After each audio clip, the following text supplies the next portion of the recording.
I want to say thank you for the support of our merch. Really, really appreciate it.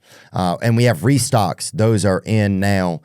We've got gang, bait and tackle. I'm upstairs. A lot of items are restocked. You can check that out, theovonstore.com. And again, thank you so much. Today's guest is one of the most popular streamers. He's a leftist political commentator. You can see countless clips of him debating social issues and political topics. I admire his work ethic and his pursuit of information and communication. I am thankful today for his time and our conversation. Today's guest is Mr. Hasan Piker.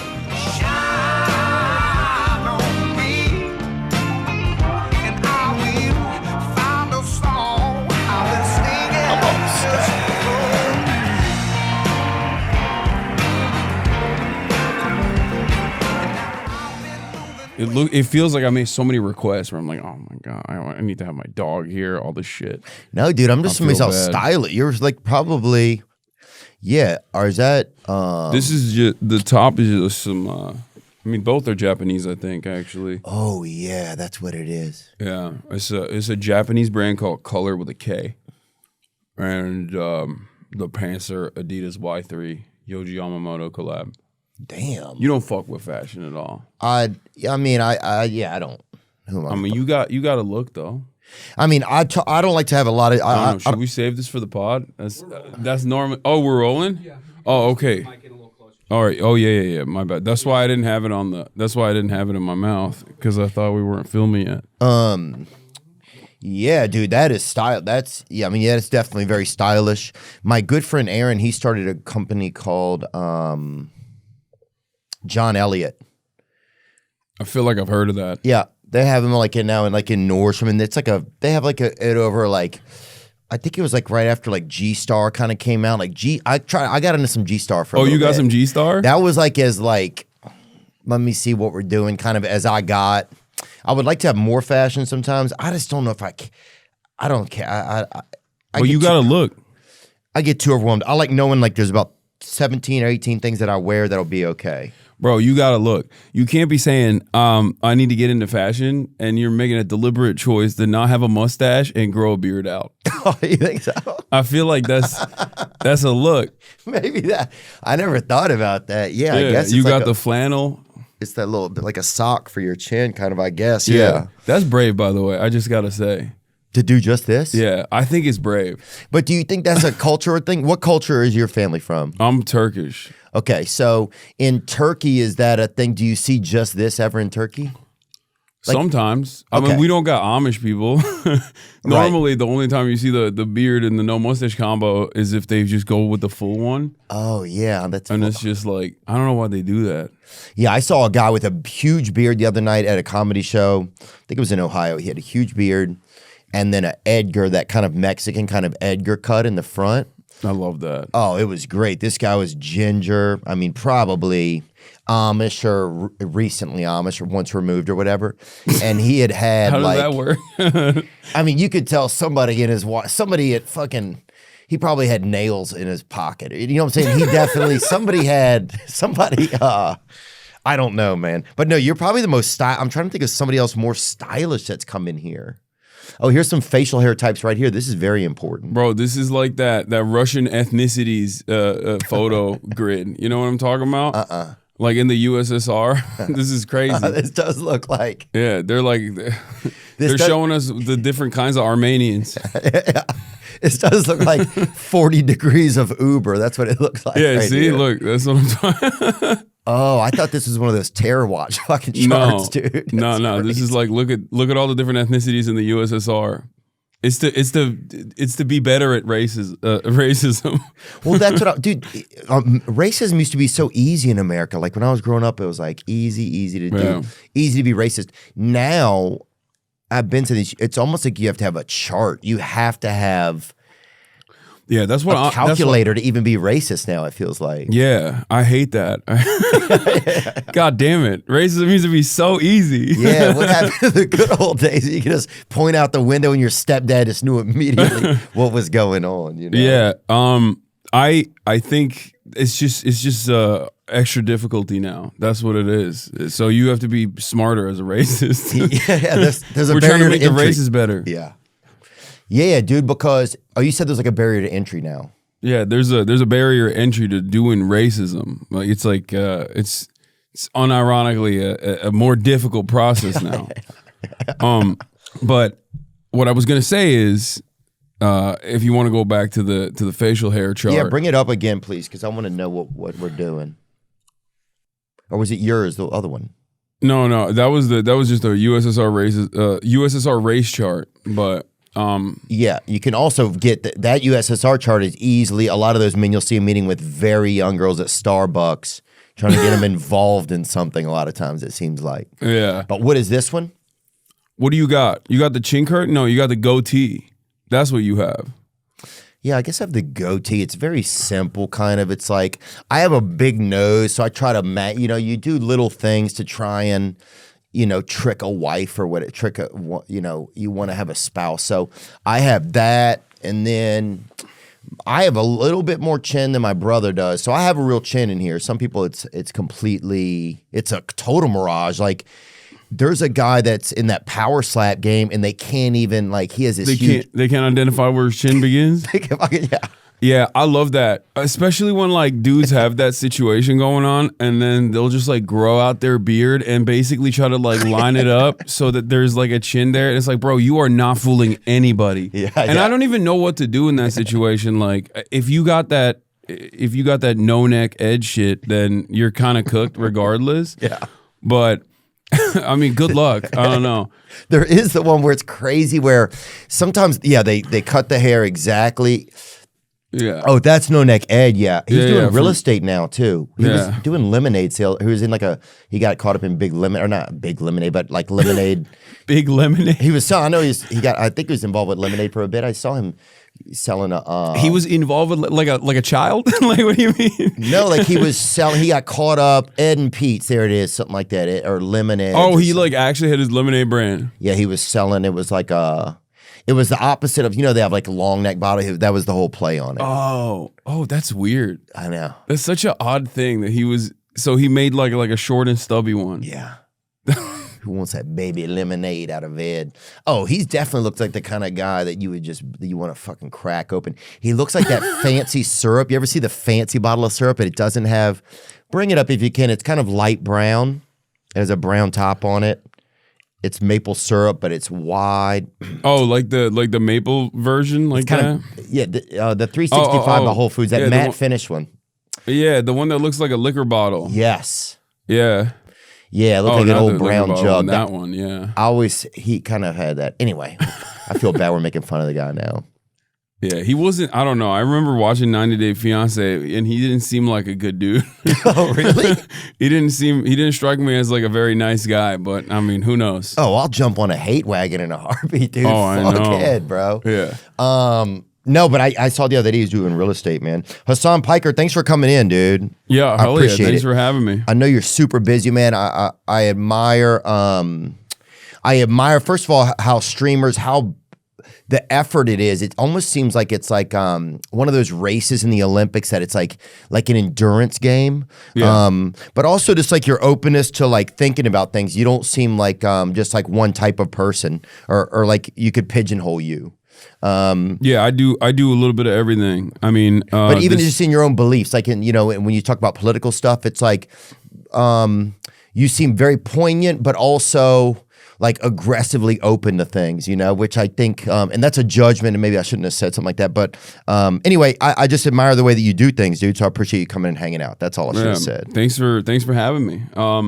I think streamers are basically the bottom of the totem pole as far as content creators goes. It's definitely laborious, but I wouldn't say that it's super difficult because overall a Hollywood production, if that is the highest stage of content creation, and you have, hundreds of people working all around the world, working around the clock to put like 2.5 hours of content together where everyone's going to sit there and watch. Twitch streaming is like the lowest of the low, where it's just like a dude like me half the time, picking at his crotch, watching YouTube videos, picking his nose. And it's you have to be on for 8 hours at a time. And it's like usually one person doing that. And that's annoying. And you got to be like constantly listening to people chirp at you. And that part sucks. But overall, I would say it's like the lowest tier of content, lowest effort of content. Would you say that it's the purest of content though, in a weird way? Like, because it's, I mean, what I do you is can't like, hide. Yeah, what I do is AM radio, but what I do is basically AM radio, but for Zoomers. I like that's how the way I describe myself. Like, like I'm sure Rush Limbaugh. Yeah. Like that's the way that I describe what I do to older people in general. Where like I'm like Rush Limbaugh, but without the brain rot. Yeah, quite literally and figuratively. I mean, he did die of brain cancer. Did he? He had addiction, I know. Yeah, he also had a hole, I think, in his brain from all the perks. He was perked up. He was a perked up shouty. Well, he was definitely my body, yeah. I think he definitely was one of the early. He was almost like a rapper in a way, like with the pills. I think he had the women. Bring up Rush Limbaugh's wife. Let's even get a. No, I don't know. I feel like those guys don't fuck. I don't know why. Like unless they're gay. The gay conservatives, like the ones in the closet, like they fuck. Okay, never mind. She's kind of a looker, huh? Yeah, I mean, she's better looking than him. Yeah, I mean that's not saying much. That's true, but still, like, I've seen. Yeah, sometimes you get a. Yeah, she has a very. Who does she look like a little bit? I've never seen his wife. Rush Limbaugh's widow, Catherine. She kind of looks like, in that photo where they're kissing, she kind of looks like Walter White's wife. You know what I mean? Oh, yeah. From Breaking Bad? The blonde-haired lady? Yeah. But like hotter. And Tori Spelling a little bit too, she looked like. If you go back one, Tori Spelling was probably before your time. But, oh yeah, she does. Yeah, I never looked at his wife. Yeah, I never seen a picture of her before. Yeah, I mean, it'd be weird if you were just like out there Googling Rush Limbaugh's wife. Yeah, well, you just I do that all the time. I look at all my favorite conservative commentators' wives. you just think like, yeah, I guess what do people? I don't know. Yeah, I guess it's good that I'm not doing that. What's one of the toughest things about streaming that people don't understand though? I'll say it like this. Back in the day, Joe Rogan used to always talk about how when you do a 3-hour podcast, like there are so much that people can just like clip out of that and then take out of context, like rob it of its nuance and rob it of its context. And it was funny because like at the time when he was saying this, like podcasting was a relatively new medium. I'm talking like 2014, 2015 when when he like first was building out the Joe Rogan experience, right? Mm-hmm. Every other week, seemingly the media would yell at him over some shit that he said on his podcast. And he was like, we're having an honest discussion. It's 3 hours. It's back and forth. It's going to happen. Like things are going to get taken out of context. I think for Twitch streaming, that's tuned up to 11, where not only am I live, I'm talking about politics, which are, I'm talking about some really crazy issues, hot button topics. And also I'm doing that with a live audience who's constantly chirping at me in real time. Fuck. Trying to constantly piss me off. And then when they do successfully piss me off, they'll clip that shit and post it on Twitter, post it on Reddit, be like, call out post. This guy's bad. Look at what he said. And, when you got like crazy dedicated haters too, especially because you're doing politics in general, you're going to have a lot of crazy dedicated haters. They just do, they just compile all of that to be like, this is a bad person over and over and over again. Like you'll see it in the comment section of this video. There will be a ton of people who are going to come in and be like, this guy is a bad dude. Like he said this, he said that. Cause like the major reason obviously for that is because I'm anti-Israel. Like I'm pro-Palestine. I've been pro-Palestine for quite a while. And that really brings out the crazies. Does like it really? Oh yeah. Oh yeah. You haven't encountered this? I mean, you had Gabor Mate on. Yeah, we had Gabor Mate. We had a rabbi. We had Bassem Youssef on. We definitely have tried to like learn some about it. I think in the end, for me, it just became like my feelings just tell me that it's just messed up what's happening to those people. It's like, and that a lot of it was covered up by the media, or they didn't want you to share certain information, or you weren't allowed to. No, for sure. Yeah. I mean, that's how it's always been, though. It's not just for Israel. It's just in general. Like when it comes to American foreign policy, the American media is fairly one note. Our politicians are one note on it too. They're bipartisan on that. Right. That's like. So when you say that, do you mean that they're all in on the same? It's all kind of the same ruse. Do you mean? Yeah, yeah. They all agree. It's always uniparty when it comes to American foreign policy. When it comes to giving money to Israel. When it comes to a lot of that stuff, like going to war with Iraq. Right. You got the media also presenting that lie that they have, chemical weapons, they have weapons of mass destruction, and uncritically reporting on that to justify going to war with Iraq, going and invading a foreign nation that we had no business invading. Right. So that happens all the time. Do you think that that's starting to get upset even by like podcasting, streaming? Do you think that apple cart's starting to change? It feels like. Oh, for sure. I think that just because people have a voice. The independent media sphere definitely is like dominating, partially because of that reason. Sometimes for bad reasons. People have lost confidence in media when they just don't like what they're reporting, even if they're reporting the truth. And then there are plenty of major reasons, like Jeffrey Epstein's death. Like you go to any outlet, most of them are going to rule it a suicide. No critical reporting on it whatsoever. Just unconditionally saying like, no, it was definitely a suicide. Like. The average American doesn't feel that way. And also there's very valid reasons as to why they don't feel that way. Israel is another great example of this, where like it was like 80% of Americans wanted a ceasefire. And yet if you look at all the way from CNN to Fox News, every single outlet was just like, no, you don't understand. Israel has to kill these children. Like, please. No, you don't understand. Oh. Like, can you imagine? Imagine a role reversal in that situation where like you got Osama bin Laden's best lads on CNN immediately after 9/11 being like, listen, like we had to blow up the Twin Towers. Like you don't, the World Trade Center, it was right there. It was asking for it. One of them was a little askew. Yeah. We had to fix it. I think it's crazy. Well, there's that famous video that got shared a few years ago, like during COVID, when it was like every channel was reporting the same exact. It was just the same script. It was almost just Sinclair Broadcasting. Yeah. So that's ironically a lot of right wingers spread that one. Is that true or not? No, it is. But that's right wing. That's Sinclair Broadcasting. It's like a right wing media company that basically bought out all the remaining local news broadcasters. Wow. So it's like an umbrella. Right-wing media is all over the place, actually, and a lot of people don't realize it. Like whenever Fox News talks about like mainstream media lies, I'm like, bro, you are the most popular news network in the country. What do you mean mainstream media? Like you're dominating everybody else. Good point.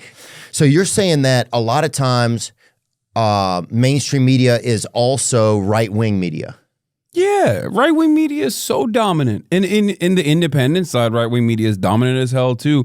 But like on the mainstream side, right-wing media is incredibly dominant. They dominate the local news with Sinclair Broadcasting, and also all the way up to Fox News, which is the most famous, which is the most like successful network news broadcaster in the country. Is Fox News the most watched news network?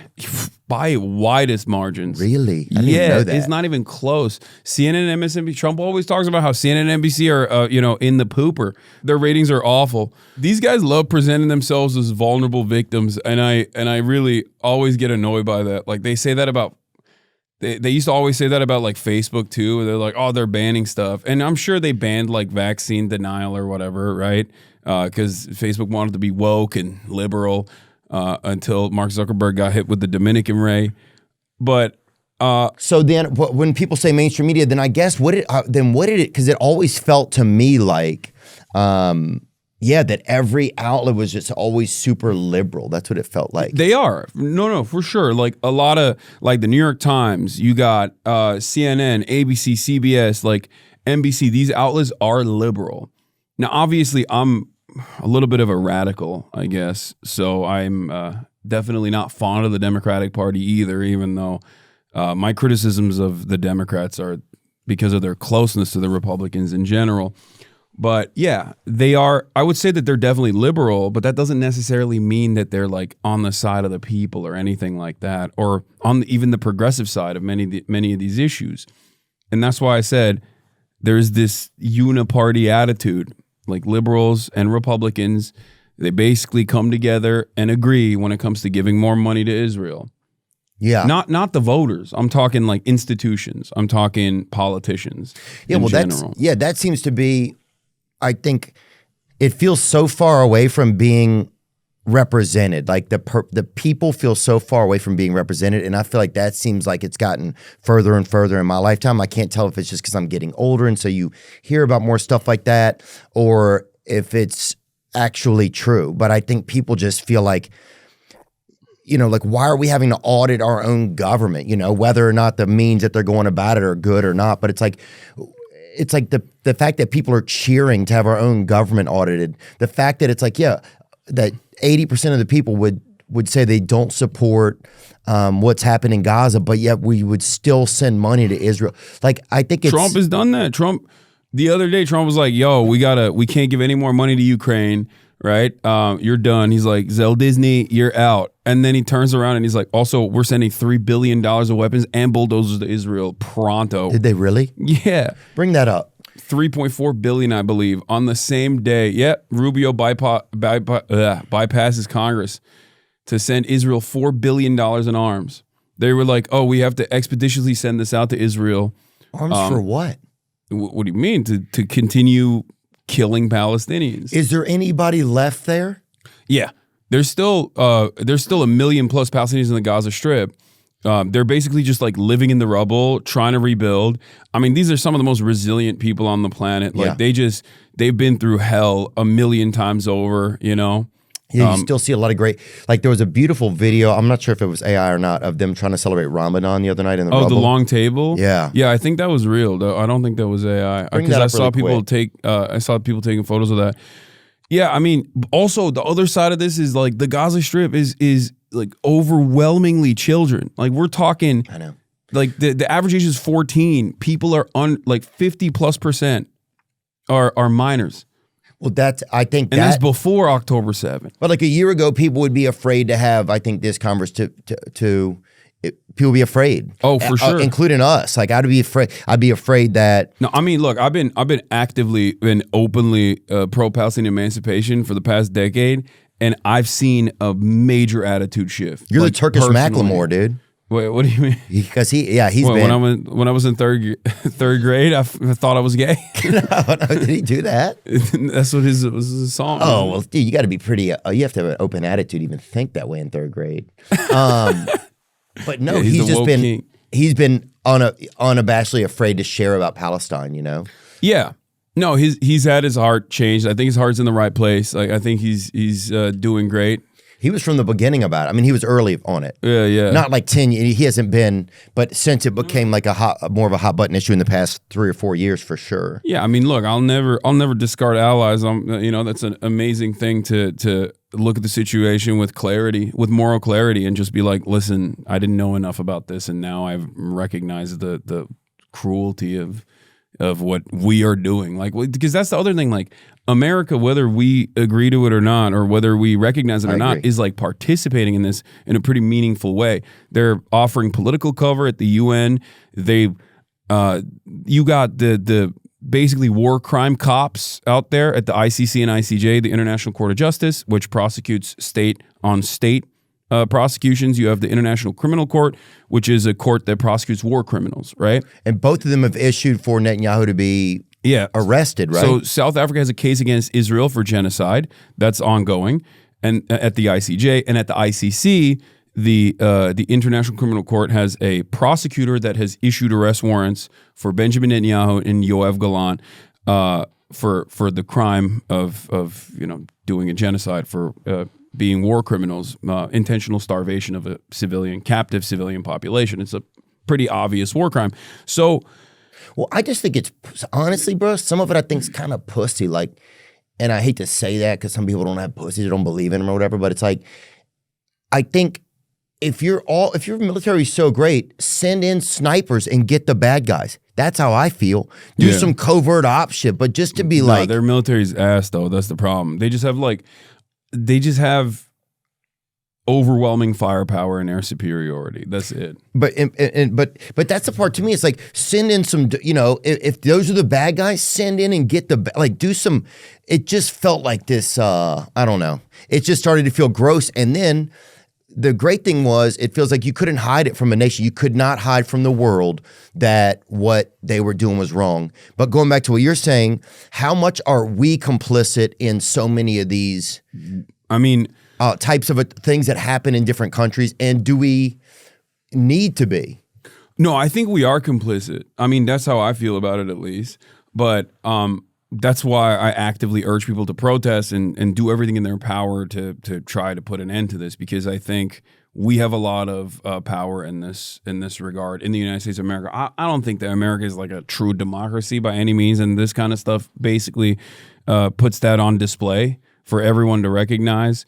Or whenever people go, hey, can we get healthcare? And the government's like, fuck you. Then you're like, what? Like, this would be nice to have, socialized medicine. But you still got to keep trying. It's that time, baby. It's that time to get that thing on ya. Get that thing on ya. Blue Chew. That's what I'm saying.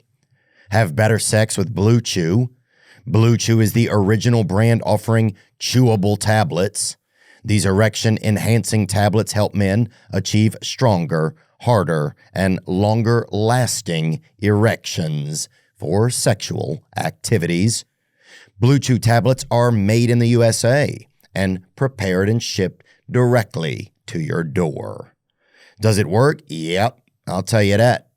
You can have it, you can have a little bit of it, do it, manage it how you do it. Get it how you live. Make life easier by getting harder and discover your options at BlueChew.com. And we've got a special deal for our listeners. Try your first month of Blue Chew free.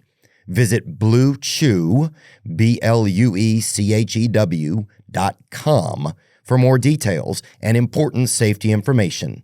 And we thank Blue Chew for sponsoring the podcast. AI, it's coming to your industry if it isn't already here. But AI needs a lot of speed and computing power. So how do you compete without costs spiraling out of control? Well, it's time to upgrade to the next generation of the cloud. Oracle Cloud Infrastructure, or OCI. OCI is a blazing fast and secure platform for your infrastructure, database, application development, plus all your AI and machine learning workloads. OCI costs 50% less for compute and 80% less for networking. So you're saving a pile of money. Thousands of businesses have already upgraded to OCI, including Vodafone, Thomson Reuters, and Suno AI.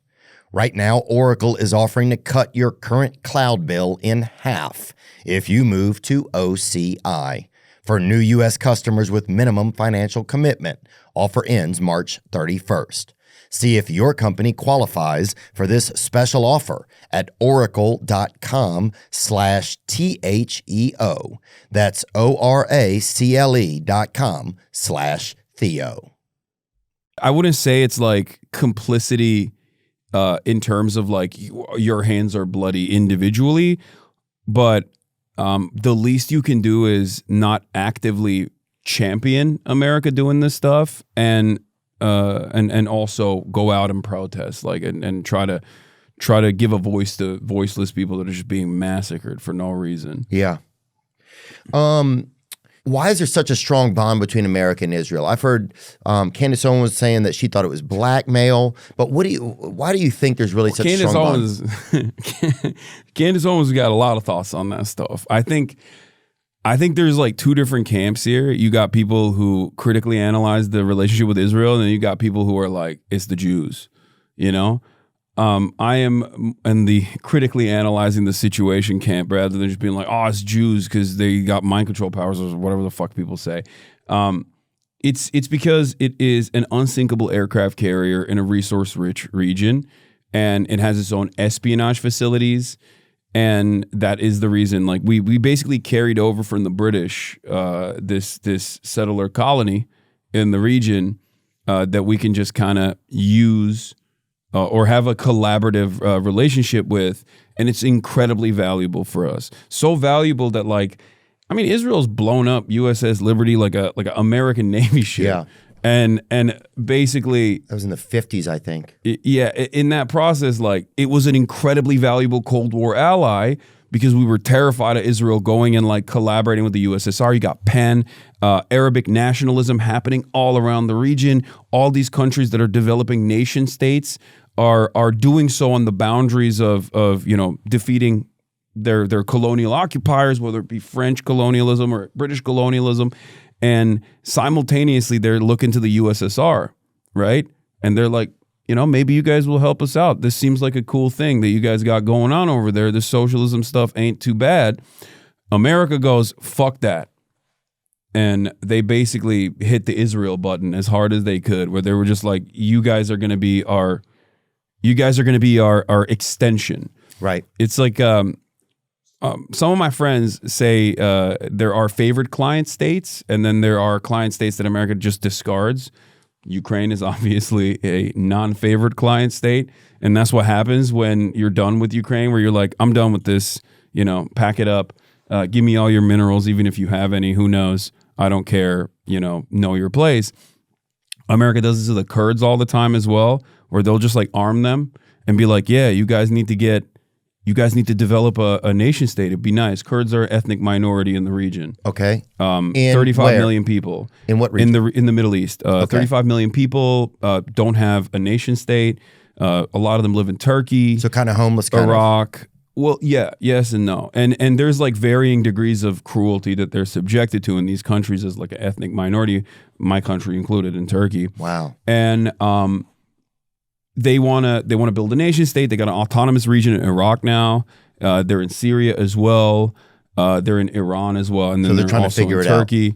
Yeah, so America will go up to them and be like, we're going to arm you guys. We're going to train you guys. Go fuck shit up. And then as soon as they're done, they just discard them. And they're like, okay, go.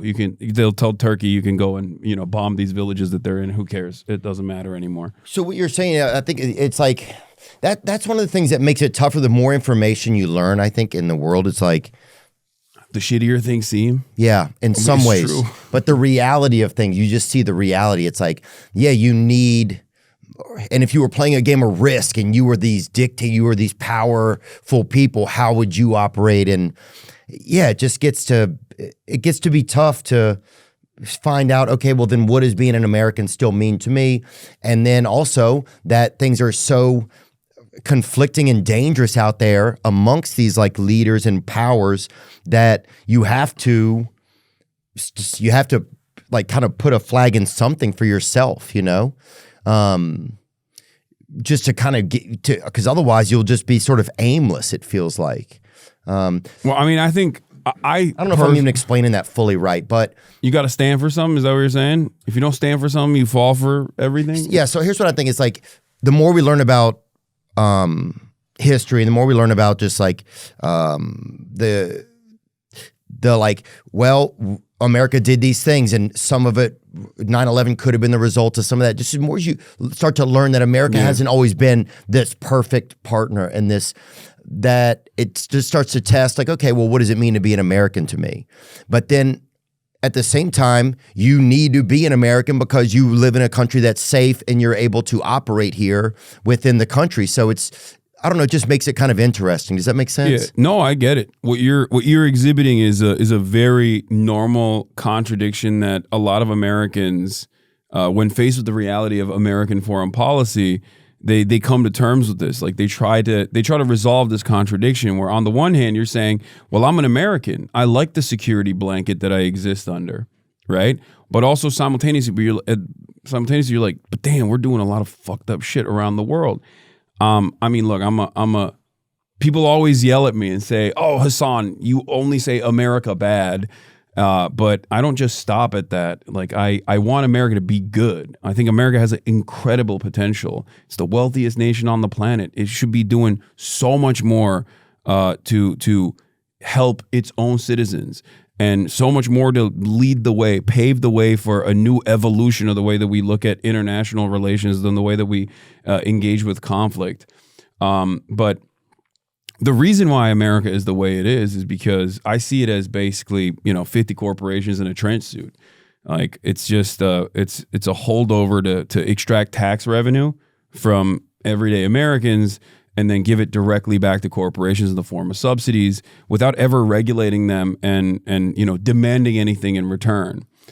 I think one of the best examples of this was when, Russia invaded Ukraine.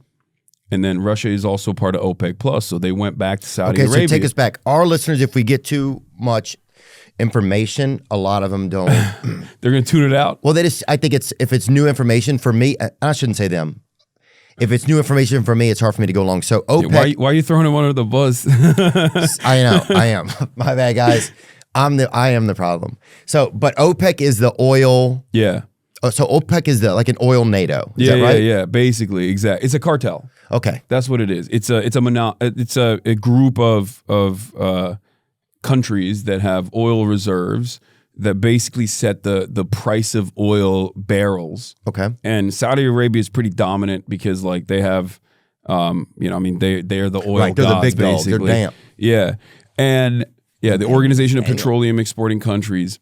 And Russia basically went back to OPEC and was like, Organization of Petroleum Exporting Countries. Yeah. Okay. Yeah. Cool.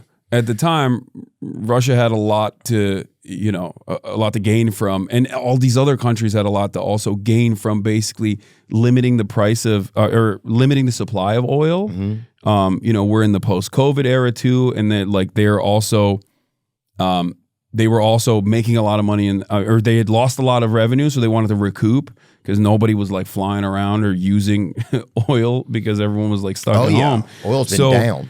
So they were recouping on those losses by just basically saying demand is on an all-time high. We're not going to produce, we're not going to keep up with that demand to make sure that we stabilize the prices. Right. So they're saying, there's only so much oil, even though there's as much as they want. They kind of want. They could have produced way more. Right. So the point I was going to make is Brandon went back to Saudi Arabia. He shook hands with MBS and was like, "Who did, hey, Brandon? Joe Biden. Oh, Joe Biden. Yeah. He went to Saudi Arabia. He was like, "Come on, Jack, produce more oil. Come on, don't do it." And they were like, "Nope."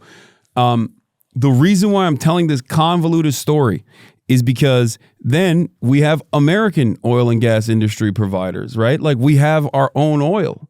Everybody always talks about how we have independence, like energy independence in America.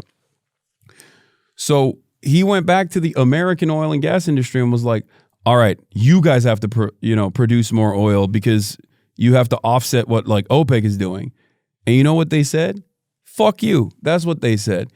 The oil and gas producers in this country, the fossil fuel industry gets 80% of our energy subsidies. It's like billions of dollars that they get. Subsidies means they get kickbacks from the government. Not even a kickback. Like government collects taxes and then government gives these companies, whether they're in agriculture or whether they're in the oil and gas industry, they give money to these companies to keep prices relatively low, to keep up with the cost of the production, right? They're like, hey, we're going to give you this money so you keep prices low.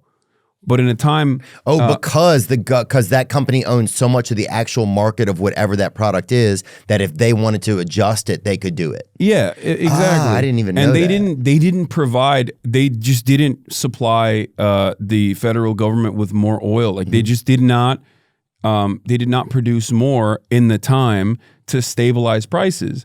And you got like the oil lobby guys going on CNBC and actively being like, we have a fiduciary responsibility to our shareholders to maximize profit. We don't care if the prices are high, sucks to suck because our profits are great.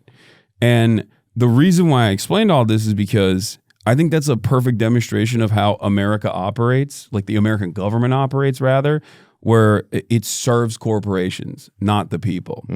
And then you got China on the other hand, where like it's, they got billionaires too, they got massive corporations too, but those corporations serve the government. Now that can be bad, but if the government is interested in uplifting the public good and doing like even development or whatever, then ultimately they just can force corporations' hands to do whatever they want. Yeah, I mean, like you're saying, it's like, the more you learn, it's you have to then decide, okay, you almost have to differentiate. Well, what does it mean to be an American to me? Because if I stay here and I sleep under this banner of America where I can make money and and there's a welfare system, and albeit there, people have ideas of whether they're good or bad, and those, but that I stay here, I continue to stay here, I keep myself here, this is where I choose to be, in the safety of this place. Mm-hmm. It's like, well, how complicit am I, or am I just an American? And this is I got blessed into this place, and this is where I am. And if somebody else weren't born into this place and they were in a place that were, more hostile and scary to live in and sleep in and try to survive in, wouldn't they be praying that they would be here, or that they would have some of the same things? Yeah, everyone. Does that make any sense? No, it does. Yeah, no. What you're describing, like I said, is what leftists call like living in the imperial core. Because if you're in the heart of empire, you at the very least don't suffer the repercussions of being the victims, right? Right. Like you're not in Guatemala, so you're not getting destabilized by the American government in many instances, like, or at least throughout your history. So you haven't been kept down. And therefore your situation in comparison to them is going to be a lot better. And then what do I want my life to be like day to day? Do I want it to be this constant or do I want to not think about those things and think that those are the government's, some of that's the government's responsibility? I do my best to elect and vote in a way that I think is meaningful and vote for the best person. And then I try to enjoy my life and take care of my family and my neighbor. I think it's like, I don't know. That's kind of how I think maybe I start to break it down in my head, Yeah. So, that what you were describing right there is basically the heart of, I wouldn't say the problem necessarily, but that is why a lot of people just like tune out, because they feel just powerless at the end of the day. You got your protests, you vote, and then these guys do whatever the fuck they want to do. What am I supposed to do is like the attitude that the average citizen has in this country. And that's why things slowly but surely seemingly get worse year over year. Maybe not for you and I, because we're relatively successful, but for like average people, for everyday people, shit is fucked up. And they recognize it, but they don't know who is responsible for it. And they become so malleable and so open to responding to anybody that will look at anybody that will recognize their frustration and say, it's actually because of this and that. And I think Trump tapped into that so perfectly. And that's why he won. That's why he defeated the Democrats so handily. Because he was like, yes, you're angry. I'm angry too. Why are you angry? Because woke libtards, because DEI, because trans people, because, undocumented immigrants.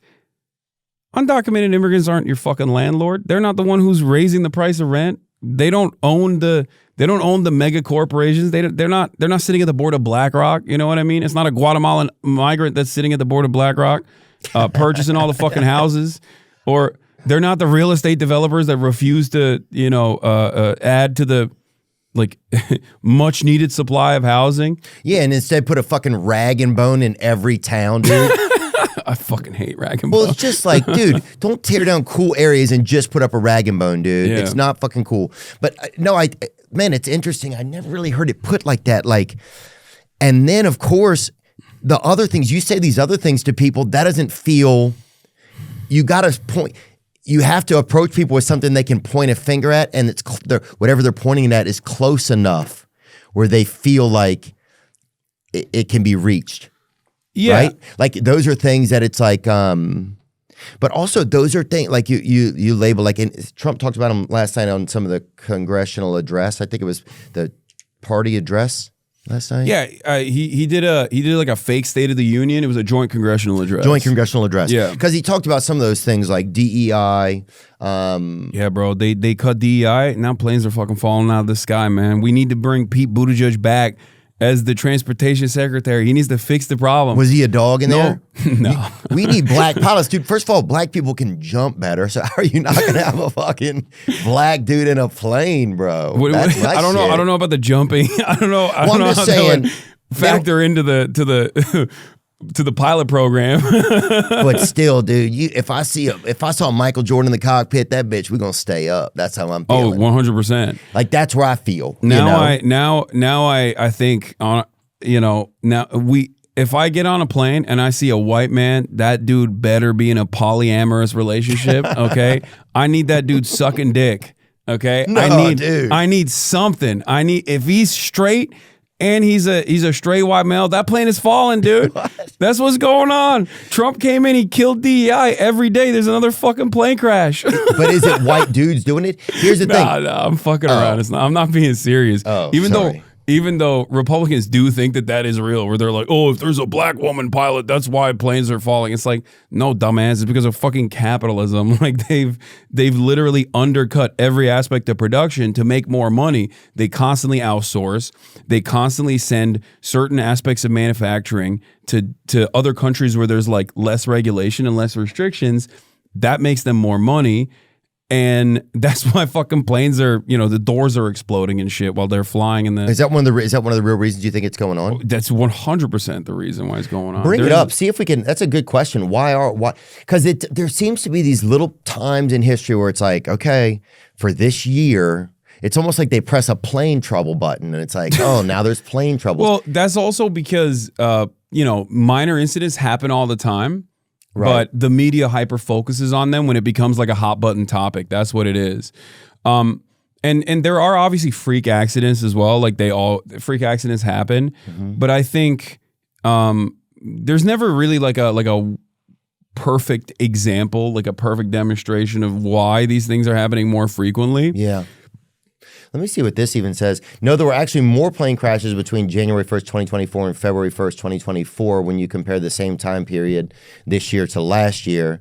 So there were more crashes. Yeah, but the difference is the severity of like one big crash and then people hyper-focus on it. This happened with Palestine, Ohio.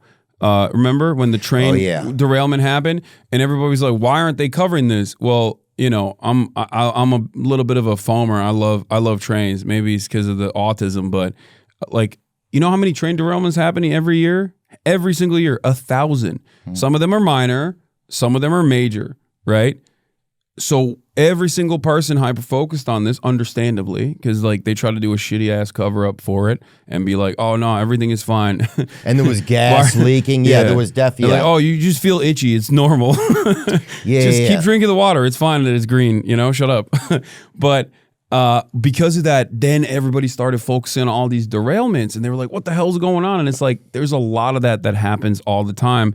It's just the media doesn't pay attention to it. Because if you paid attention to it all the time, you go crazy. It's like crime. Right. Crime in big cities. It's a constant. Oh, yeah. That is a buddy of mine was staying with me, and he's from like the suburbs of Portland, right? Just like a very white neighborhood. And I live in the middle of West Hollywood. And, LA is not like New York or whatever, but it's still a city, right? Every time he heard firecrackers or whatever, like fireworks or whatever, he would freak out. He's like, is that gunshots? I'm like, no, man, that's just fireworks. Like, what are you talking about? And then he would hear like, ambulances or police sirens and he'd freak out. Because like, if you live in a suburb and you hear police sirens, yeah, something crazy happened, right? But if you live in a city, you hear it all the time as background noise because there's always shit happening. There's, tens of millions of people around. So how are you saying that relates to this? What I mean by that is if you pay attention to it with apps like, Nextdoor and Citizen and Ring and all this stuff, you start realizing that like it's happening all the time and it makes you go crazy. Same with train derailments, same with plane crashes and whatnot. They're a normal part of this process, and you got to look at the data and try to figure out if this is like truly unique or not. And in terms of the plane crashes, the deadly nature of some of them is unique. There've been some big ones, right? Like with the Ronald Reagan Airport one. But outside of that, like, you know, minor bumps at the Seattle airport or whatever, like that's normal. Yeah, and a couple of them were like these planes almost hit each other. And they would show you a video, and I watched one of them 2 times. I'm like, that shouldn't even look close to me. Yeah. Like, but they just label it that way. It's definitely kind of fascinating. Then once something happens, you start to hyper focus on it more. This episode is sponsored by BetterHelp. I've benefited from therapy. You know that. Jeepers. Gosh. And I need more. I can't even wait to get online with my therapist later this week. It's become a regular thing in my life, having somebody to talk to, especially as our world gets more disconnected at times. Think about your favorite leaders, mentors, and idols. They don't have all the answers, but they do know when to ask questions or seek support from their community. In a society that glorifies hyper-independence, it's easy to forget that we're all better when we have a support system behind us. BetterHelp is there. BetterHelp is fully online, making therapy affordable and convenient, serving over 5 million people worldwide. You can build your support system with BetterHelp. Visit betterhelp.com/Theo to get 10% off your first month. That's BetterHelp, betterhelp.com/Theo. Would you consider yourself a Democrat? What do you consider yourself? No, I'm a leftist. That's what I say. Where I'm very critical of both parties in general. I don't think that either party really represents my interests. Like the Democrats sometimes will point to things that I care about, and they are, I guess, a little bit closer to the way I see the world than the Republicans are. But you know, I'm actively critical of both parties. Yeah, because I don't care. I don't care about party affiliation. I care about like doing right by people. I care about, you know, putting the interests of people over the interests of profits for corporations. Yeah, you know, I hate it when somebody tries to label like, oh, you're MAG or you're this type of thing. It's like that. I've never wanted to be put in a box my whole life. I don't feel like there's enough parties really to represent the people. Yeah. And I think the more information you get and learn, I think a lot of people start to feel that way. Like, I don't know if this party really represents me, you know? But then there's such conglomerates of so many different little pieces that they almost, you're like, well, I like this person in this one. I like this person on the chess team, or this rook. So they will get my vote because they have that player, right? Yeah. But yeah, I think I think as more people get more information and able to look into things more, that kind of evolves. I think that there's one thing that transcends party boundaries, and I feel like you exhibit that tendency as well, and that is dissatisfaction with the government and the two-party system anyway. And I think Trump also captured the attention of a lot of people by making it seem like he was totally outside of this dynamic, where he was like, I'm an independent, I'm a billionaire, I'm rich, I don't give a fuck about either of these parties, you know, vote for me. And that's why you have a lot of people who love Bernie Sanders, because he's earnest, he's honest, and it's obvious that he's not like, you know, a Democratic Party dick rider. And he has a long track record of like constantly doing right by others, constantly advocating for things that like, you know, help people, even if he doesn't have much success. That earnesty has, I think, created this unique phenomena of people that like Bernie and also Trump, people like yourself, who think, well, these guys are anti-establishment. Right? Yeah, I think one thing about Trump was like, and I was like, fuck, it made you believe, because most people knew him like from rap songs, probably from being like a rich white guy, having rich guy hair, and then from being on The Apprentice, right? Yeah, which was a very, you want to know pretty something monumental how that all shaped out. You want to know something crazy about The Apprentice? It was one of the most diverse shows on network television at the time. It literally was one of the first shows that like prominently featured a bunch of black and brown people in it. Bunch of gay people in it too. He was woke as hell. That motherfucker was doing DEI before anybody else. Now he switched up. You see this? Yeah, he switched up. Yeah, I remember he gave Flavor Flav a job working at a ice cream shop or something one day. I remember seeing that episode. So yeah, I mean, he was I just thought there was a moment where it's like, oh, anybody, because you're right, he didn't seem like a political insider. He seemed like, you know, I think he's always been this or notoriously it seemed like he's just been this kind of like shady real estate executive guy, which I think at a certain point, some people were like, oh, I'll take that. I'll take a ruthless business guy as our president because politics has become a ruthless business. But I think, there was a thing like, oh, anybody could be president, right? So that in a way felt a little bit like the American dream, or at least a little piece of like anybody. There was a feeling like, oh, he got it. Because nobody thought he would win.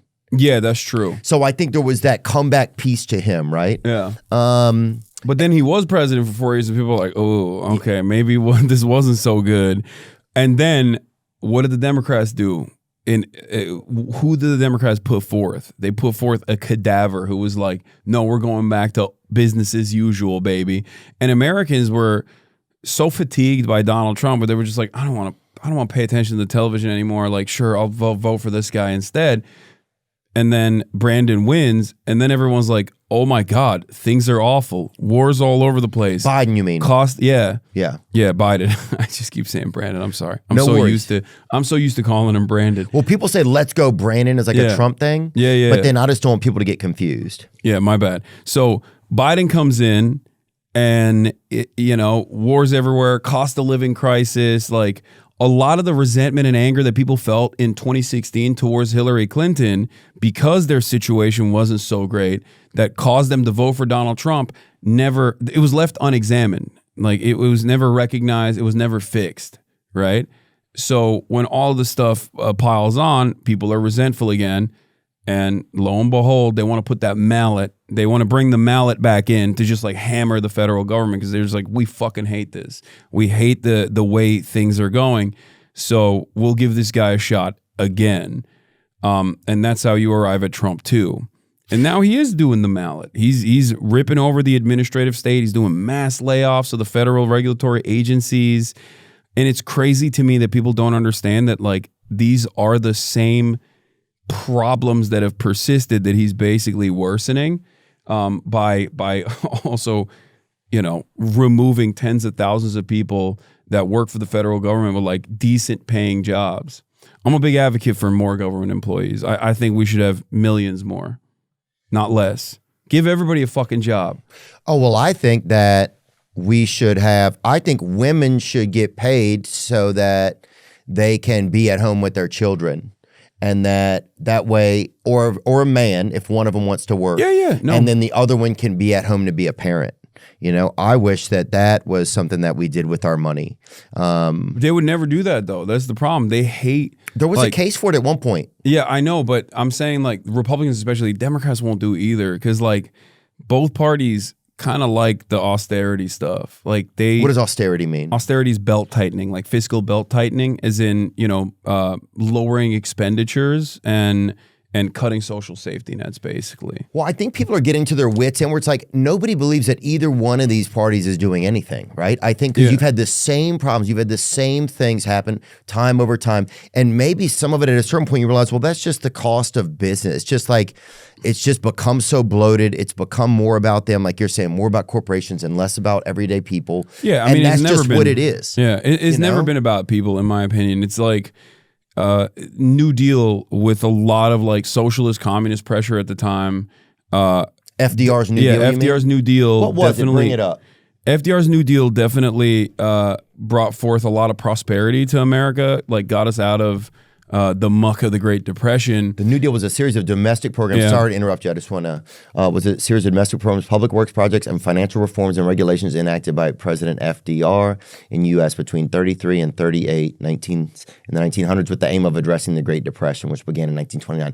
Wow, dude. So he had to be right on the back of the Great Depression. Yeah. Because people always they'll quote him all the time, Yeah. He did a lot. Look, he dealt with the pressing bank crisis through the Emergency Banking Act, 1933 Banking Act, Federal Emergency Relief Administration. We set up Social Security. I mean, there's so much that they did in that era because like Americans were they were experiencing tremendous hardship. So you're saying a lot of this felt like it was done for the people. Yeah, it was done for the people because it was a necessary it was basically necessary for them to do this at the time because of all of the deregulation in the banking side with oil barons and all these like robber barons basically like picking apart and dominating everyday American existence and the economic collapse that came with that. And then someone had to come in and fix this shit. And I think Donald Trump is basically not doing the FDR thing, but the reverse. He's fucking it up and taking it back to like a pre-New Deal era. And giving it more towards corporations, you think? Oh, 100%. I mean, he got Elon Musk right there. He's the richest guy on the planet. He's just putting his through his weird, ugly, egg-shaped penis through every single regulatory agency. Have people seen his penis? I haven't seen that. I don't know. That's what I don't see that kind of stuff. Yeah, they were saying he's got a weird dick. Really? I believe it. First of all, yeah. If I'm Elon Musk, I'm definitely getting a crazy dick. I'm getting a fucking designer dick. I'm getting a that's what they're 2-seater. I'll get a damn 3-seater cock. Yeah, they're saying I'll put suicide doors on my dick, dude, if I'm Elon Musk. But here's what I would say is to counter the thing about Elon is like, or just to discuss it really. I think people are like, we don't give a fuck who's auditing this thing. And finally there's like, this is the person to audit. This is the person that's going to audit. This is somebody we can blame if something fucks up. This is somebody that at least they're saying that they're going to audit the government. Like, why do we even have to audit our own government? But we have, see, that's the problem. We already have an auditing agency. So these guys unironically created an additional agency, which is redundant, to eliminate redundancy. And that's interesting. The unfortunate side of this is that they don't know what the fuck they're doing. So they go in and they just like pull data and they basically make these public declarations about, you know, $1 billion is going to this or that. Oh, yeah. Like they straight up lied. They were like, oh, yeah, we already cut like $200 billion of funds. And then like the New York Times and all these other like actual investigative reporters went in, looked at the data and they were like, dude, that's a lot. Like there's one instance where they claimed that they cut $8 billion and they actually cut $8 million. Like, how do you carry over so many goddamn zeros? They're just like, fuck it, who cares? No one will fact check it. No one will look it up. Well, the crazy thing is though, now you have whoever our original auditing system was, and then you have this second, and now we have this second auditing system. But dude, it goes to like, I'll have a financial, like an investment banker, right? Mm-hmm. But there's times, and I probably should, I want to hire somebody to audit my financial advisor because I'm like, is this guy stealing money from me? You know, because you hear so many stories of people getting stolen from, just like in entertainment, different industries, whatever. But it starts to be like, I don't even know who to trust anymore. And I think that's where most people feel like it is. It's like, I don't know if most people necessarily feel like that Elon or Doge is the best, but it's like now it feels like, okay, well, there's a government system that's supposed to be doing this, and then there's a privatized system that's supposed to be doing this. Now, who's the crook? Who knows? But then I think people look to Elon and they say, well, at least he came when he bought Twitter, which was a brave thing to do. It felt like it opened up more opportunity for free speech, like things you couldn't share on there 6 years ago, you could share on there now. Bro, I'm not saying all that's true. I think it sucks now. I used to love Twitter. Twitter's gotten bad. It's scary. It was already like kind of lame because like, yeah, when it was owned by liberals, it was like it also wasn't, you know, the most fun platform, I will say. But at least there was like some semblance of regulation where it didn't feel like, you know, it didn't feel like the madhouse that it is now where, I mean, I know that it's like my algorithm as well, I'm sure, because I'm in politics, so I see a lot of political shit. But bro, there's like, I mean, here, I saw this morning. There's a guy who straight up said, Adam Schiff a minor at Chateau Marmont, and it has 70,000 likes, and I'm like, what the fuck? It's like a QAnon thing. I know, I saw that. Yeah, there's so many. No, it's not even this. There was a dude who like. No, that's not even Adam. That's fucking. If you look at that's Anthony Bourdain. They're saying Anthony Bourdain saw him, the minor, and that's why they actually killed Anthony Bourdain. That's their QAnon loves talking about how Anthony Bourdain saw like Hillary Clinton chop babies up or whatever, and he was right about to come out against them. But if you look up TrueAnon, TrueAnon actually TrueAnon on Twitter. What is TrueAnon? Is it a cool source? TrueAnon is my my friend's podcast. It's the #1 anti-pedophilia podcast out there. Here, no way. And then keep scrolling. They posted it. Oh, here it is. Here it is. Awakened Outlaw. That's the one. The witness is anonymously. One of the most persistent QAnon beliefs is the huge number of people think that, some of us remember when you a dead child. 76,000 likes. Damn. Bro, that's crazy. Like, I fucking hate Adam Schiff. Right. Okay? Yeah, Trump's funniest thing is when he calls him Adam Shit. Okay? I hate him. He's my fucking congressperson. He sucks. All right? Massive pro-Israel guy. That's an insane thing. You are a fucking schizo. Like, what the fuck? But that's a crazy thing now. People will you see things and then you start to believe it. Oh, dude, I realized Twitter starts to, it'll start to rot my mind. I'll start to and then it feeds you something. It's like, that's and that's another scary thing just about social media. It's about where we're at. Things just feel so, you don't know you'll open it up, you'll close it. Now you're furious. All you were doing was looking for something on your phone. Yeah. You're bored for 10 seconds. You opened it up. Now you got 2 links to some shit. Now you're furious. Now you close it. Now you're back in the grocery store where you were a minute ago. You're on the fucking food aisle, but now you're angry. You're ape shit insane that a deceased kid somewhere hypothetically got molested by a sitting American like an American congressperson. Yeah. And then it's like you want to buy a pussy fart coin or whatever, and you're like, and then you don't even know what to do. Retardio. Yes, it's like, oh, Retardio is going to the moon, and you have all these fucking Klan members or whatever trying to sell. Like, it's crazy. But that's what I mean. Like it was. Like Twitter it was different, crazy before, but it was definitely not whatever the fuck this is. And there's so much bottom of the barrel shit too because of the monetization stuff. Like one of my favorite, funniest things that I experience all the time on Twitter is like you got like Genoa Radio or like Saving the White Race or We Gotta Save the West accounts, right? Like they have all these fucking accounts. Mm-hmm. Every single motherfucker on those accounts is from India. Every single motherfucker that does we must preserve the white race, every single one of them is operating those accounts out of India. Wow. Because why, I wonder? What do you mean? Because you make like $10, $15. That goes a long way in India as opposed to like a real racist in America. That's DEI at another level then when you think about it. Yeah, they're using all of those accounts. Like there's all of those big prominent white culture accounts. Oh, yeah. Honkies do it better or whatever. Well, I don't know about the honkies one, but because honky seems like I don't think a dude in India knows what a honky is, but but I'm talking like the culture critique, save the white race accounts, and all those like defend Europa accounts. Like every single one of them is like it's like a Malaysian dude. Yeah. You know what I mean? And he's just like, yeah, I'm gonna make $15 this month. That's a big, that's save good. Save the white race. Yeah, he's just in there.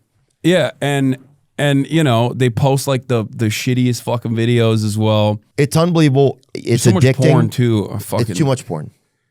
It's too much porn because I'll be trying to take care of myself, doing decently. I'll just see something, an edge of a tit or something flies by. It's just, and then it just is like you can just get stuck pretty easy, jerking off or whatever. And then I get sad, and then I get ashamed of myself, and then I don't even sleep in my bed on those. Like, dude, on nights like that, I will sleep on the couch. It's almost like it's like, damn. I know. It's like I'm divorced in my own fucking, and I just live alone. It's like, bro, it's almost like I'm a husband that got caught jerking off. So now you're sleeping out on the couch. You got to resolve that, man. There's nothing wrong with jerking off, especially before you go to sleep. It's like a nightcap.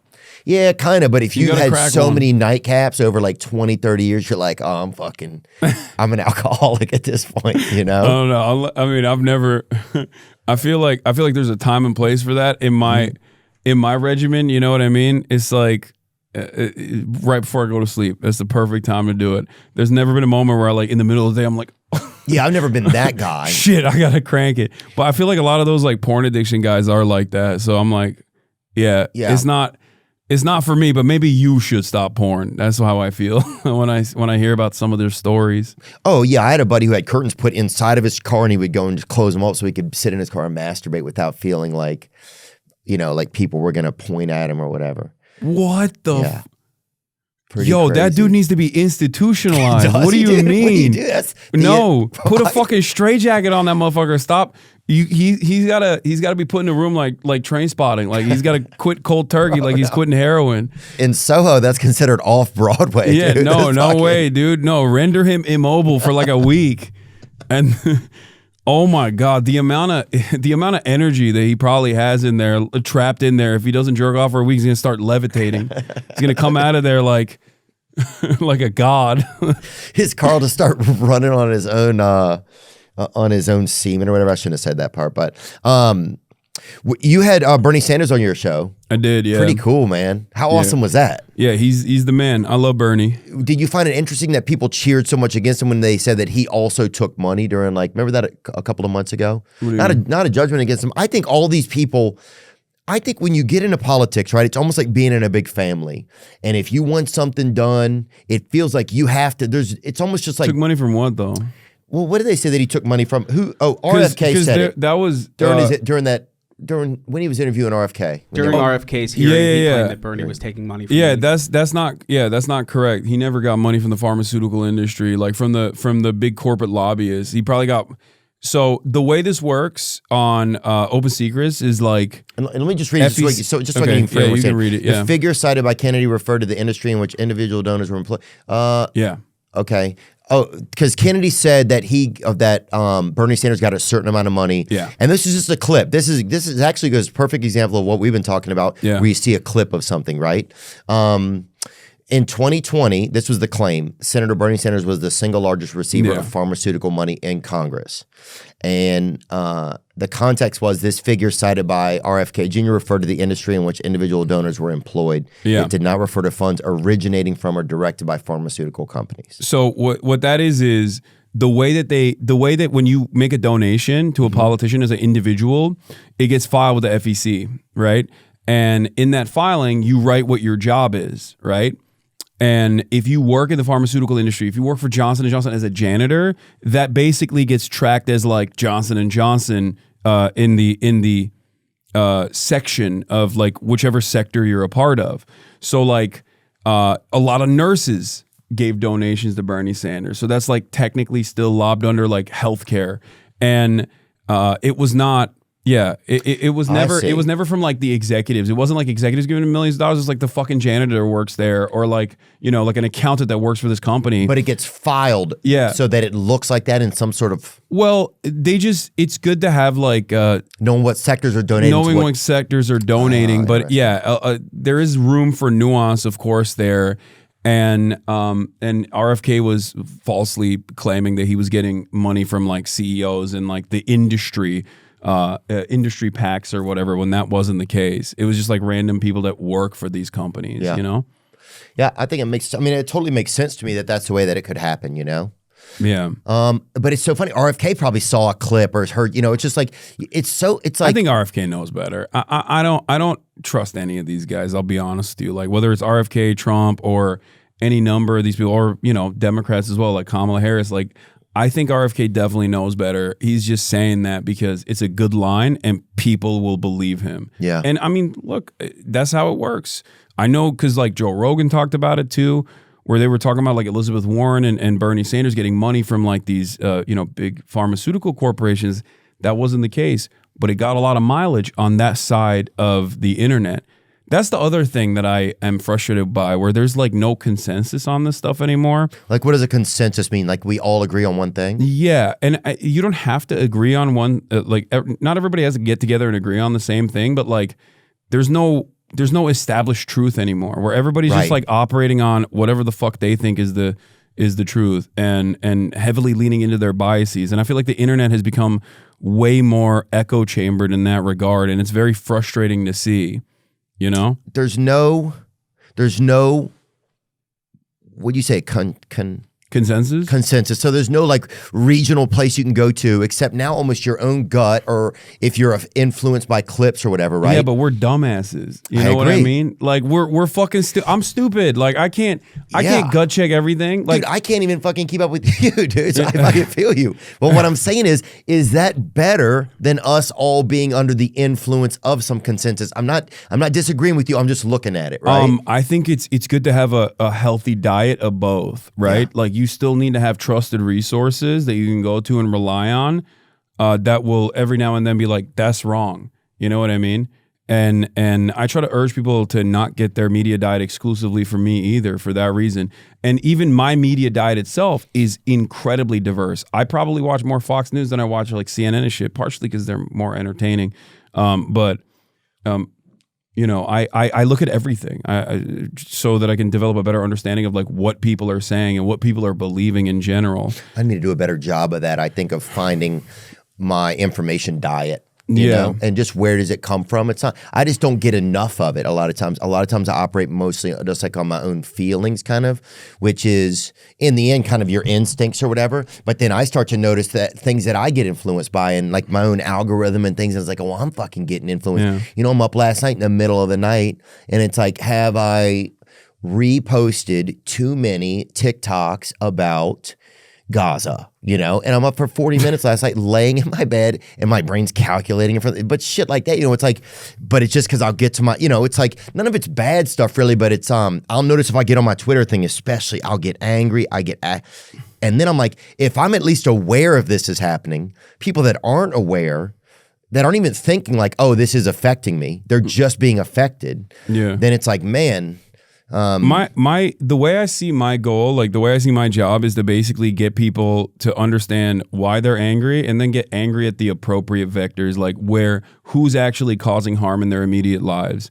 That's why I actively urge people to unionize and work to organize in their communities and organize in their workplaces in general. So they have a network of support with like, not necessarily even like-minded people, but like people that have the same interests, right? You don't have to like your coworkers all that much, but no matter what, your boss is still fucking you over in the exact same way, right? He wants you to work the most amount of hours for the least amount of pay. You want to work the least amount of hours for the most amount of pay. This is a contradiction, right? So how do you resolve that? The only way to overcome the unlimited amount of power that your boss has over you is by getting together and being like, hey man, you got to give us a better contract, right? Like those are the things that I advocate for so that people develop a better understanding of who's actually harming them and maybe improve their lives immediately in the short term and then build on that momentum. With that said, do you think we should have like a higher minimum wage, you feel like? I mean, I think that's one part of this story, but I do it's too. not. I've thought about it a lot. I've listened to people talk about it. Yeah, I think it's good, but that's still a Band-Aid solution. I think like there needs to be more labor back control in general, like unions and stuff. Yeah, labor unions. Yeah, we have 10% union participation rate in this country is lower than other countries that we fucked up, like Chile. Wow. Like we fucked up Chile. We did a coup there. We set up a dictatorship, and they Chile, still are able to unionize more than us. Yeah, and we rewrote their constitution, and they still have a higher union participation rate than we do. They have 15% in Chile. We have 10%. Do you see? Because we had the Teamsters president of one of the Teamsters union presidents on. Oh yeah, you're Sean O'Brien. Yeah, he was interesting. Yeah, I've interviewed him before. I've like had some combos on him. He has a podcast now. Oh, he does? Yeah. I didn't know that. I saw him at the inauguration. It's just interesting I'd never talked to a Teamsters union president. I've heard of the Teamsters, you know, I watched Newsies or whatever, like when I was a kid a bunch. Yeah. But it was just interesting to see that, you know, to learn about unions and see how they work. And then some people are like, well, once you get unionized, it's hard you don't have as much individuality. So if I'm super hard worker and I'm self-motivated, then maybe I don't want to be a part of a union, you know? Yeah. But I could see that as a safety net for people to have a union against corporations. Like, yeah, to me, it makes perfect sense. Like, yeah, otherwise they're going to clean out your pockets. They're going to, look, every union member will tell you like the motto for unions is united we bargain, divided we beg, right? You can either go and be like, I'm such a good guy, please, like, look how hard I'm working. And then in the off chance, maybe get recognized by your boss and maybe get a little bit extra money on the side. Or you can get together with you can get together and engage in the act of collective bargaining and force the company's hand into offering you better benefits and basically claw back the profits that you're generating for them. Because without the workforce, you got nothing. Right. What do you think? The fucking CEO is going to build a table? No. Yeah. You know what I mean? He doesn't know the first thing about building tables, right? It's just going to all that's going to be is a bunch of wood on the factory floor without you, right? Workers are the ones who add the value, who generate the value.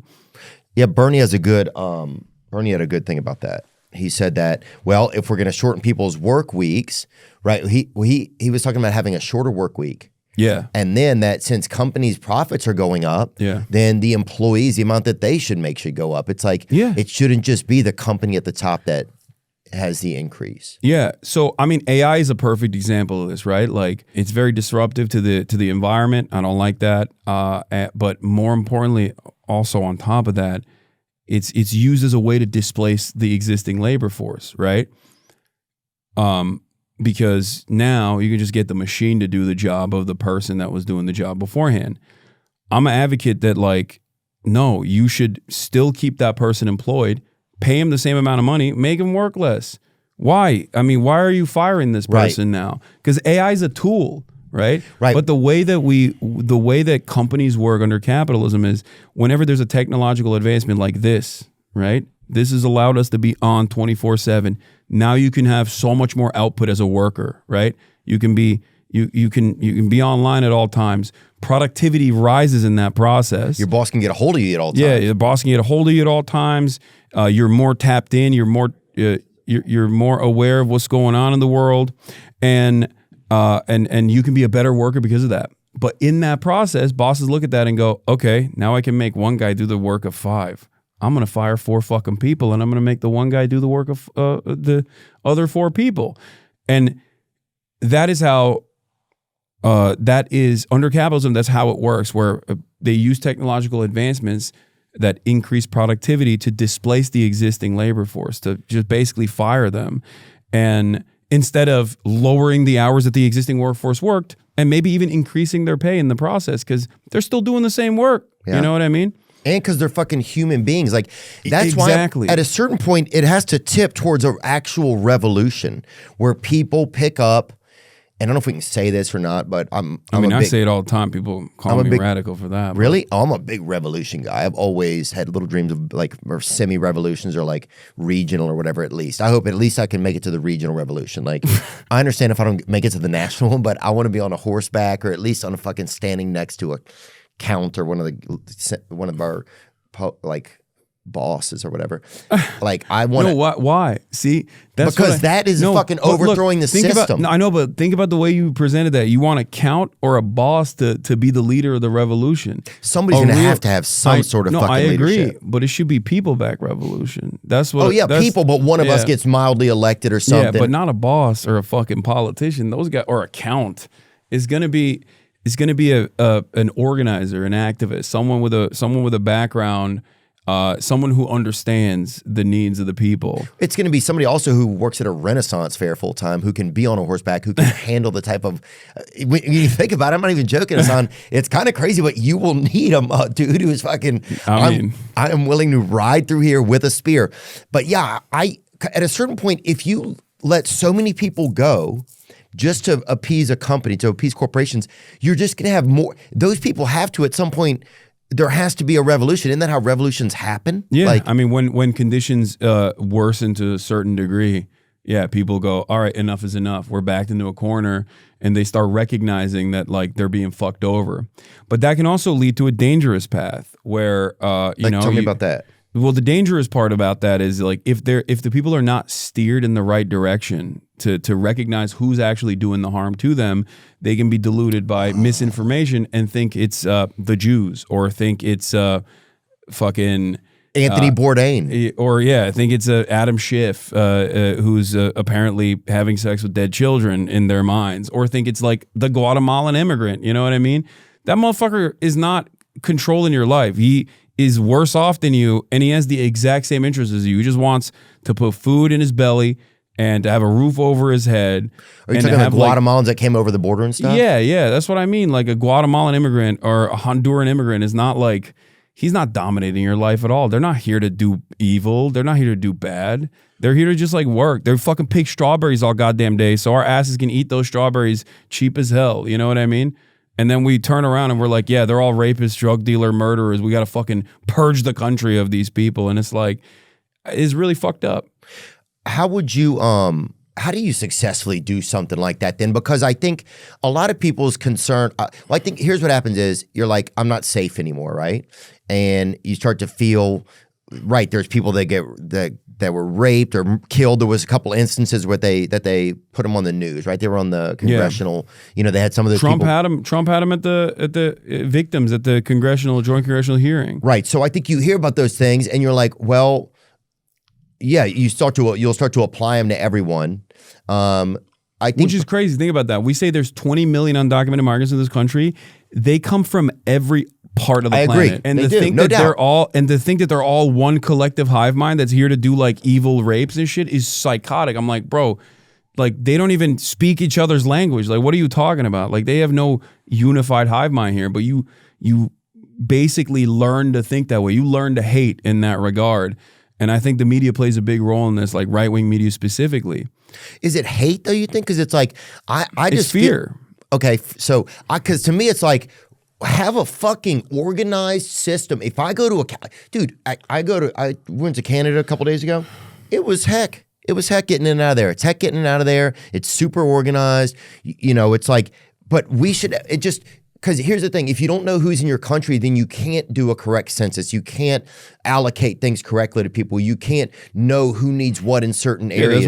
That's why they also factor undocumented migrants into the census as well. But if they're fearful of the federal government, they're not going to open the door for a census guy.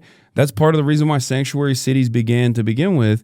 It was actually advocated for. This is old lore. People don't even know this at this point because everybody thinks like, oh, sanctuary cities is woke libtard bullshit.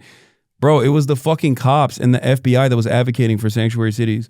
Why? Because whenever a murder or some kind of like violence happened in an undocumented neighborhood, cops would come in and nobody would talk to them. So they were like, say that part one more time so we can hear it. That's important. I never knew that. Sanctuary cities initially were proposed by law enforcement because they realized that whenever there was violence or like, drug dealing or a murder that took place in an area where the witnesses were undocumented migrants, they wouldn't talk to the cops because they were fearful that if they talked to the cops, they were going to get fucking deported. Wow. So in order to open up more collaboration and actually solve crimes like rape, murder, and all these other like violent crimes, they were like, we have to tell every undocumented migrant, like, we're not going to arrest you. We're not going to collaborate with ICE or INS at the time before ICE existed.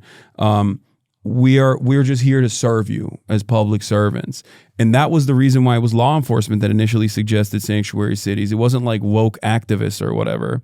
And it's so interesting that like now Republicans say use that as a catch-all term to be like, point. Oh, you're letting criminals go. Basically, that's what they make it seem like. That's what they imply. Bring that up. How did sanctuary cities get started? That's fascinating, man. Yeah. Sanctuary city policies were not originally proposed by law enforcement. But they've come to support them for public safety reasons. Right. In the 1980s, when churches in the United States provided refuge for individuals escaping civil unrest in El Salvador, sanctuary cities specifically emerged from protests against federal immigration policies that denied asylum to refugees. However, many law enforcement officials, including police chiefs, have advocated for sanctuary policies. They argue that these policies help build the trust between immigrant communities and local law enforcement. This trust is crucial for encouraging immigrants to report crimes and cooperate with police investigations. Sanctuary policies allow police to focus on local priorities and prevent crimes. Wow, that's interesting, man. I wonder though. What's that? I'm sorry? What is the AI search engine or some shit? What is this? Yeah, this is Perplexity, but they have all the sources cited. All right.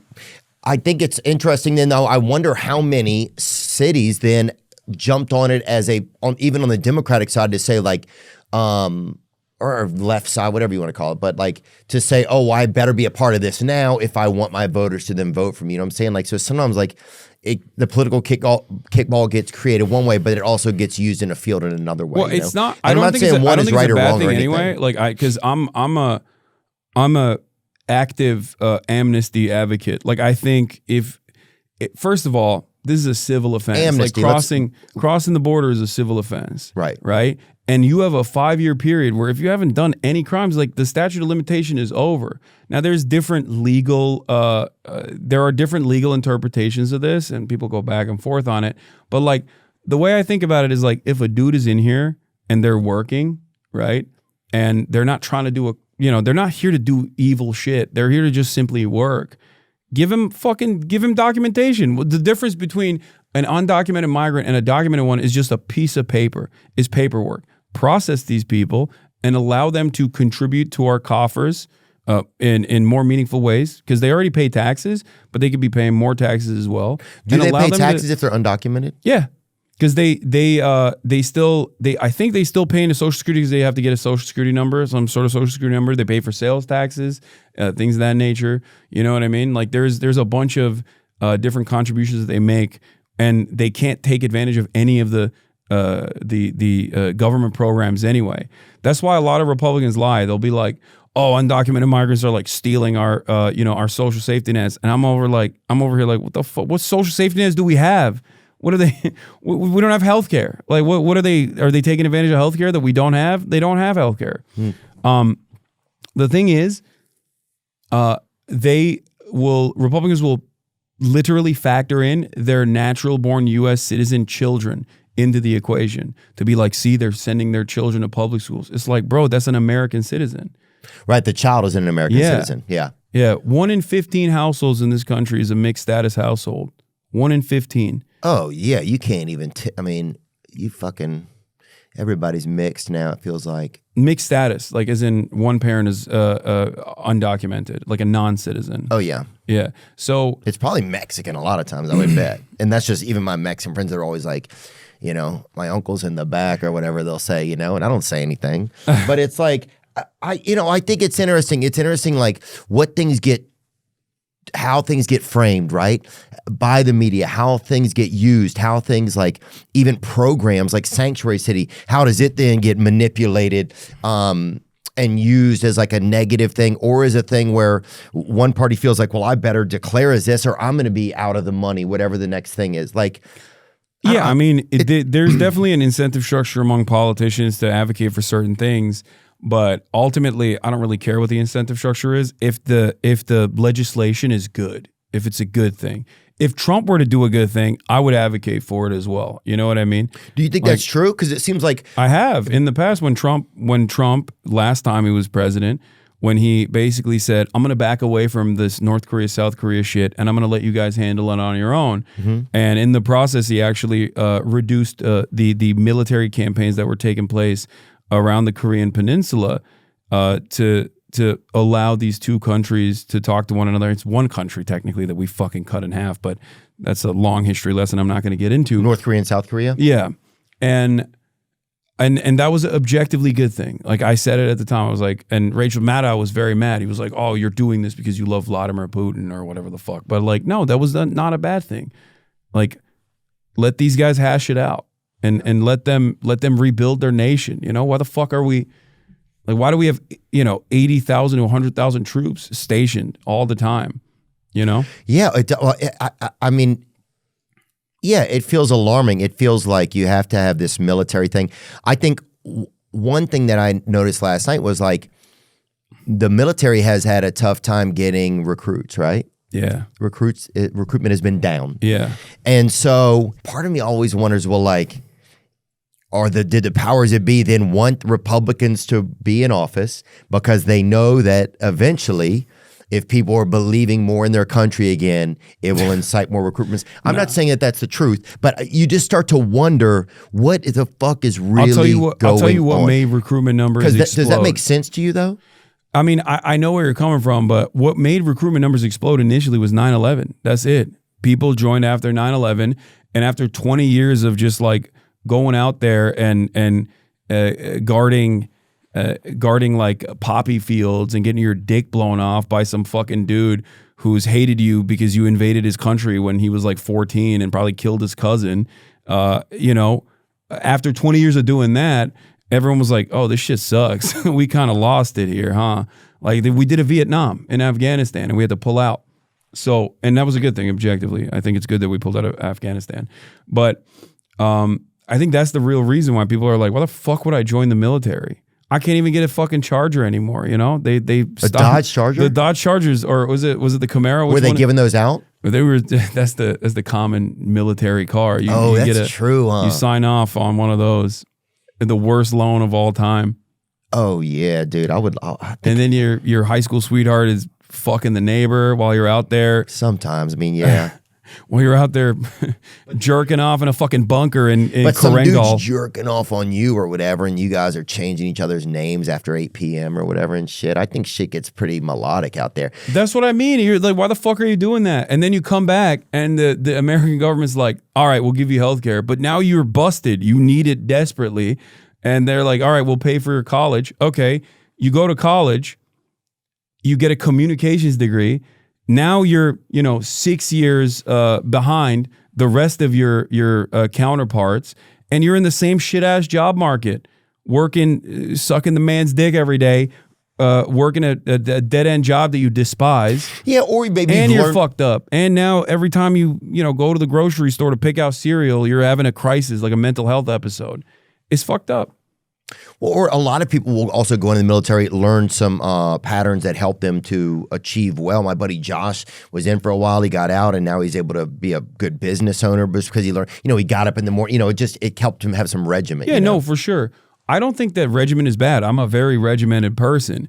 I just think that the military's output overall is you're just sending poor people from different parts of the country overseas to go dominate some other poor people so that rich people in fucking California can make more money. So the Raytheon can send more missiles and make more missiles. And you got to use those missiles when you make them, If you don't use it, you lose it. Yeah. Yeah. Your missiles are going. There's somebody said there was an email one time that like, oh, your missiles are expiring soon. You should use them. It's like, what the fuck? But they do that. If you got homies who were active duty, they'll tell you like you just dump so much money because they know that like it's gonna go bad. Yeah, like you just fucking shoot it out into the sea. If you're in the Navy, you're just to pop that bitch off. Get out there after lunch today. Yeah, we're gonna fire a couple of these off at an island. You're like, that's an island. Like nobody's there. Yeah, you're dumping payload into an island that is more than your salary times 10. Because it's going to go bad. How is that not waste and fraud and abuse? I agree. Why the fuck are they not working on that? My argument always is this. The American military is a jobs program. That's what it is. It's I think it's the second largest hiring body in the country after Walmart, if I'm not mistaken. It might be the largest. And I think instead of making those guys, making these corn-fed boys from Arkansas go out and force them to eat MREs all goddamn day and be constipated for a fucking week. Make them build shit, Make them build shit in America. It's a jobs program. Who cares? Make the output be good rather than bad. That is what my argument is. The world's biggest employer is the Ministry of Defense, U.S. Department of Defense. The Indian Ministry of Defense is the largest, and then the world's second largest employer. All right, I guess the U.S. Department of Defense is bigger than Walmart. Walmart and Amazon. No, man, that's a great point. I think, I wish I knew more of what some of those groups did a lot of times. The military? Yeah, but I agree with you. It's like, I agree the fact that why does the voter, why does the gun carrier, the water carrier, you're always at this, it's a caste system really in a lot of ways. It is. Those are the people having to do the bidding of these elites, of these countries and stuff like that. But then at a certain point, it's like, do I decide this is my, what integrity or what do I want to have inside of myself when I'm doing that? I could be all day like, fuck, I don't want to be doing this. This country's a piece of shit or whatever. Or I can have pride in what I'm doing no matter what and the spot that I'm existing in this sort of strata, right? And I stand up for my country. And it's just, as we get more information, it's just, it's fascinating how things change. I just want, or how things you learn more. I don't hate people. I just want them to have better lives. You know what I mean? Even people that I disagree with vehemently, like I always stress this point where I say Medicare for all means for everybody, right? Even if you're a fucking Nazi, you're going to get healthcare. Even if you don't want healthcare, I'm going to fucking give you that healthcare. Yeah. I don't give a shit. Okay. You can cry about it all day, every day.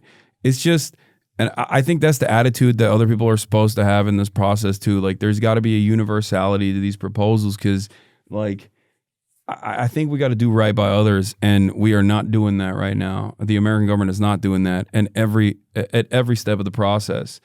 And that's why the military is a great example of this. You know, we're just using and abusing these dudes and making them do a whole lot of awful shit overseas so that some rich asshole can make more money, you know?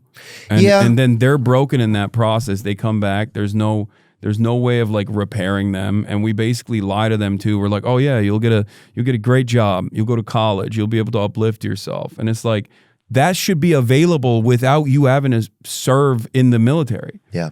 But if that was available, if free college existed, if free healthcare existed, you wouldn't go to the military. And no fucking buddy is going to the military. Why the fuck would you do that? Unless you had some real gunners. Unless you had some cool Call of Duty, Verdansk, Modern Warfare dogs. But I mean, yeah, those guys are. But I'm saying you would still have some. Right? Yeah, you would, but I agree. It wouldn't be this significantly lower. It wouldn't be this system that gets kind of manipulated and used. That's why they don't want to fix it, though. That's why they don't want to give free health. But that's why they don't want to fix so many things. Like yeah, and that's what I'm saying. We learn more as we learn more about it. You start to see some of the clarity, or some of. You learn more, you have more information, but then how do I operate still when I have that more information? Like, do I, it's tough because if I become a nihilist or, then I'm miserable. My day to day is miserable, and I'm not disagreeing with you. I'm just saying how do we manage in those spaces as we learn more? I don't know. I'm fairly tapped into all of the shortcomings of the American government, and yet I enjoy myself. I mean, I still jerk off before I go to sleep.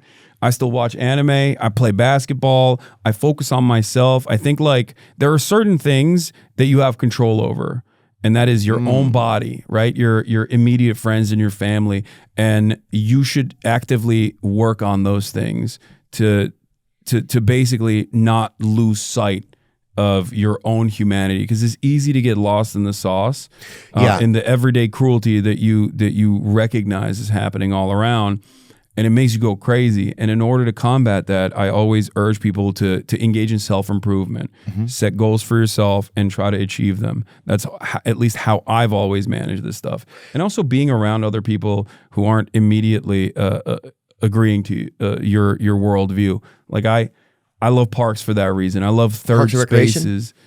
No, not like Parks and Recreation as in like the TV show. I mean like literal public parks. Oh yeah, dude. Yeah. There's a band, or not a band, there's some homeless guys stole, I guess, a band's high school equipment during COVID over by there's a park behind my apartment. And you could hear them sometimes practicing in like 3 or 4 a.m. They get a couple dudes tuned up in a tent or whatever, and you could hear them. What song were they playing for a while? Oh, Love the Way You Lie. Just gonna stand there and watch you burn. I don't know what instruments they had, but it was pretty cool. They got a hold of the sheet music and everything, but it's like, just making the most of where you're at. And also our military is there, like it keeps us safe. If there's flooding, they do a ton of stuff. Yeah, the Army Corps of Engineers, like I interviewed a guy. I don't want people to feel like their lives are in vain. No. I admire people that go and are willing to put their years of lives into Trump is anything. firing those guys too, by the way, right now. Like the Army Corps of Engineers is like what you just described. When there's a flooding happening, like they build the levees, they build the bridges, right?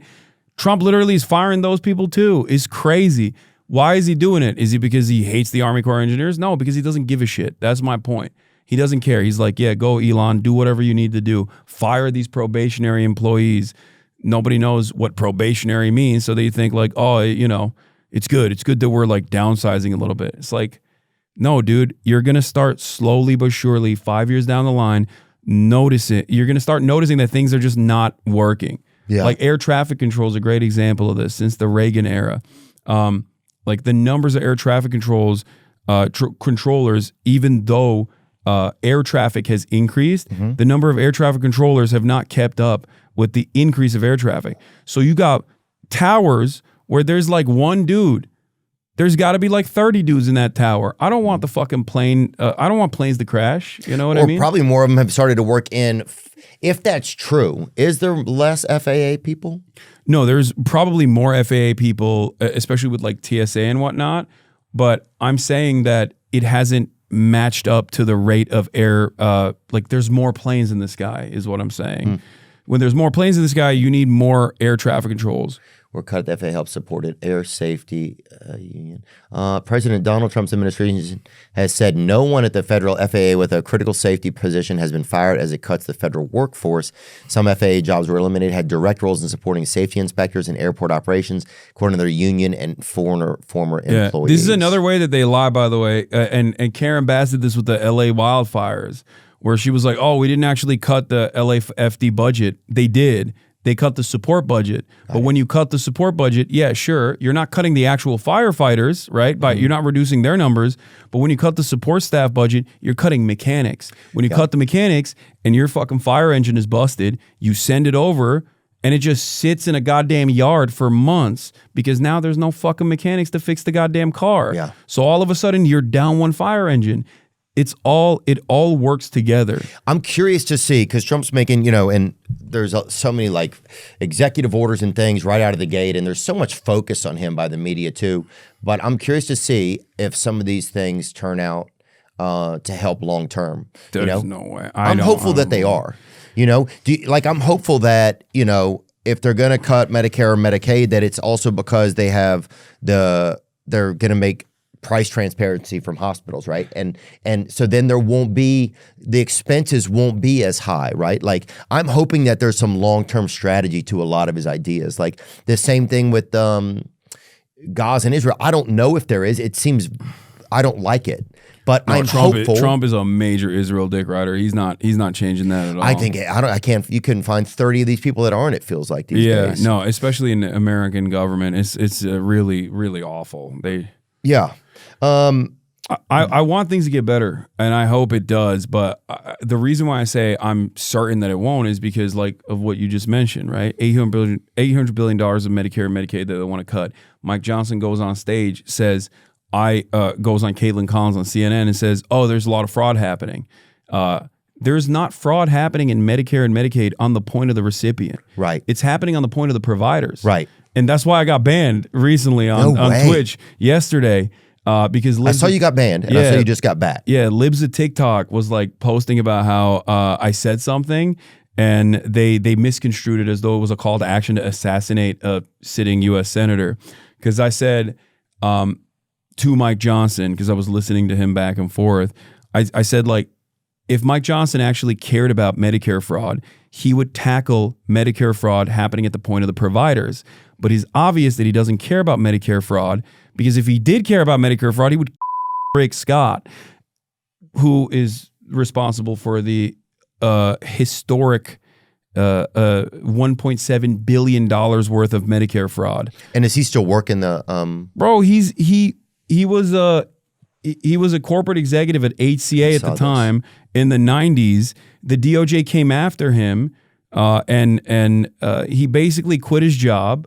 He got a $10 million compensation package after doing $1.7 billion in the Medicare private sector, fraud. And then came and worked in the private sector. He got $300 million in stock options. Didn't see a fucking moment of jail time for that. Okay. And then he became Florida governor, and now he's a fucking Florida senator. And he's a prominent figure in the Republican Party. I think he was like their head of their fundraising or some shit. I forget what his position in the Trump campaign in the Republican Party is beyond the fact that he's a senator.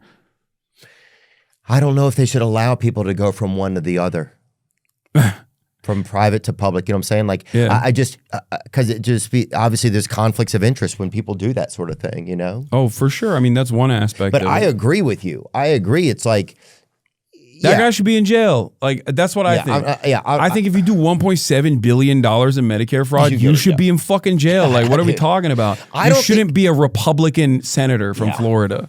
Yeah, it says right here, Rick Scott's role in the Columbia HCA scandal. In 2003, Rick Scott's company, Columbia HCA, the largest private hospital chain in the U.S., was found guilty of defrauding Medicare. The company was forced to pay $1.7 billion, a settlement that was the largest medical fraud fine in U.S. history at the time. Scott, who was the CEO, left the company with a $10 million severance package after the scandal. $300 million in stock options, too. Wow. So do you start to wonder, so this was when he was in the private sector, right? Yeah. So it's, what's going to be different if a guy comes over from that private sector to the public sector? It's this like... he's the richest congressperson, by the way. Is he really? Yeah. Fuck that, man. Give us some fucking money. I think people should only be able to have a certain amount of money. Yeah. I mean, look, I don't necessarily care about how much money people have. I care about how they make their money. But no, I agree. How does this guy? How do you keep because LeBron James, right? 50,000 points. He crossed over that boundary. 20 plus years of dominance in the league. He gets paid a wage. He's a what is known as one of the few people is like a wage billionaire, basically. If he makes that kind of money, that means he's making somebody else a fuck ton more money, right? And I don't mind that he's getting paid these big bucks, partially because he's my GOAT and I love him. Okay. And I think he deserves it. But also partially because he's not making that by like hiring people and then forcing them to work to the bone. He does have businesses. He's also obviously an owner of capital as well. So he does capital accumulation as well. But ultimately, I just want people to be comfortable.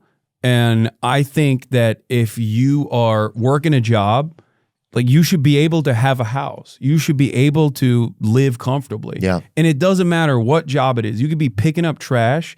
I think that's still obviously valuable. It's worthwhile. Also, I guess sanitation is one of the worst examples because they do have pretty solid unions. Yeah, we had a garbage man on. It was awesome, man. My buddy Wayne, he's got a podcast now called Trash Talk. But yeah, they do pretty well. But then what about LeBron's companies if they're buying shirts from another country? Yeah. And that labor there and those people, that guy's sleeping on a tricycle seat at night because he has to be at work again in the morning. So that part, I that's what I'm saying. That part I don't agree with. But I'm saying if he was just making, all of his money from just balling and he's getting a wage, like who cares? I don't have an issue with that. Especially if the hold on, I gotta open my door. Sorry. I got FedEx at the door and it's raining. I feel bad. Oh, it's raining out there, huh? Yeah. All right, I got it. I did it. We brought him inside. We know who sent the rain in, probably too.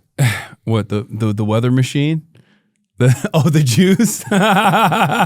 Yo no sé. I'm illegal. That's what I say. When the Jews, so funny. When the Jews come for me, I'll be like, I'm illegal. That's what I'm saying, dude. See, like, this is another example of like, you could under normal circumstances you can make this joke, but then there's motherfuckers who really believe it. Yeah. When there's like dudes who are like, no, Marjorie Taylor Greene was talking about how they have a weather machine. She wasn't saying Jews, but she was like, they have a weather machine. But imagine you're rich enough. Say you were rich enough, like a Mike, not Mike Jones or whatever. That's that rapper. But I'm thinking of Bill Gates, right? If you had enough money, bro, you would fucking get it. And some guy's like, look, for $1 bill, I'll get you a weather machine. We'll get you the. You'd be like, I'd get that bitch in a heartbeat, dude. Imagine you're sitting at home, you're having your coffee, and you're like, all right, Detroit, fuck you guys. Here's 7 inches right now, dude. Here's 7 white inches. It's really the only way that freaking a white guy can give 7 to 10 white inches anymore is by pressing that weather button. Is Bill Gates pressing the weather button. It's pressing the weather button. But no, man, I think it's Would you have had Trump come on your show? But yeah, first of all, thankfully we can still joke around about stuff and we can have a sense of humor. Yeah. Imagine if we didn't, as individuals, have a sense of humor. That would be. I agree with you. That would be the saddest. I agree with you. I love comedy. Bill Burr is my GOAT. Yeah, dude. I think he is. You're a comedian as well. I'm obviously very good friends with Stavi as well. I know you always link up with him. But he mailed me some cookies his mother made him. Oh, dude, me too. Yeah, when he was out here, okay. I ate all of it. Oh, you didn't like them? I know I liked them. I'm just sad that they're bipartisan snacks he's sending out. But no, I'm joking. Yeah, damn. I'm joking. No, listen, no. It was so sweet of him. It was just only friend of mine that did that. Very sweet of him. He was like, my mother wants to see this. Did he also shill his fucking calendars, his naked calendars? Give me those too. He did, dude. Yeah. Those shits have been sitting on my desk every time. I'll have prominent figures like activists and shit at my house, and I'm interviewing them. Like there was Motaz Aziza. I'm interviewing him. He literally survived the genocide. He's a photojournalist from Gaza. And fucking Stavi's naked body is just sitting there on the fucking desk. I'm like, oh my God. Like, it's fucked up. It's fucked up. Being friends with Stavi is fucked up. That's why you can't trust the Greeks. Oh, now that look, finally something that Turkish man. We were both Let me tell you. Both sided agreement on right there, dude. Bipartisanship on that front for sure. You cannot trust these Greeks. Yeah, the third month of his calendar is Gorgonzola or whatever. I'm like, this seems like fucking. It was like January, February, March, April, baklava, June, July. I'm like, that seems. That's the other thing. Yeah, stealing my people's food, saying it's his. Oh, that's right. The Baklava's Turkish, bro. It's Turkish. We'll have to talk about that next time. Would you have Trump on if he would podcast with you? Yeah. Do you feel like you're that far removed from getting to talk to guys like that? No. No. I mean, I've talked. Well, I mean, you talked to Sanders. And I don't even know why I said that. I talked to Bradley Martin multiple times after. Like, I mean, he. Like I'm not above like going on right wing podcasts. I'm not above talking to people who talk to Trump because I think like. I don't care about like the partisanship angle of this at all. I want to be able to communicate to people exactly where the problems are and why people like Trump, just like people like Kamala, are not the perfect solution to any of these issues. And I would talk to Trump. I just don't think he would come on my stream, like because he is at the end of the day he wants to go on a show where they're not going to like push back too much. Right? He wants to come across as like he wants to be humanized, and he wants to come across as like a personality that is not devoid of charisma, and he's very telegenic. It was actually my turning point when I listened to him and you talk about cocaine, when you were talking about doing coke, and he was like genuinely expressing interest in it. I was like, oh, fuck, this motherfucker's going to win, dude. This podcast shit is working so good. Because first he did the Aiden Ross thing, and that was like a bit of a dud. Yeah, I thought that was kind of weird. Because that just like didn't work out at all, because it wasn't like a normal conversation. Well, it felt kind of planned. Yeah. Like they wanted to do like a video, like something like, let's do some social video. And I was like, I don't want to do something like that. Yeah, like the whole dancing and stuff in front of the Cybertruck with the photo of him getting shot. I didn't love that either. Like that stuff, it didn't work at all. But then I saw your podcast and I was like, oh my God, this motherfucker's gonna win the goddamn presidency. But he didn't come. I mean, they didn't ask for any edits, That was the thing. They didn't say like, we need to see this. They didn't fucking you guys have a good day. Yeah, but that's also because like you're not. But like, I'm also not a political guy. Like, I thought this was a trap I fell into recently. Because you talked to Bernie Sanders like a week before, no? Yeah, that's what I mean.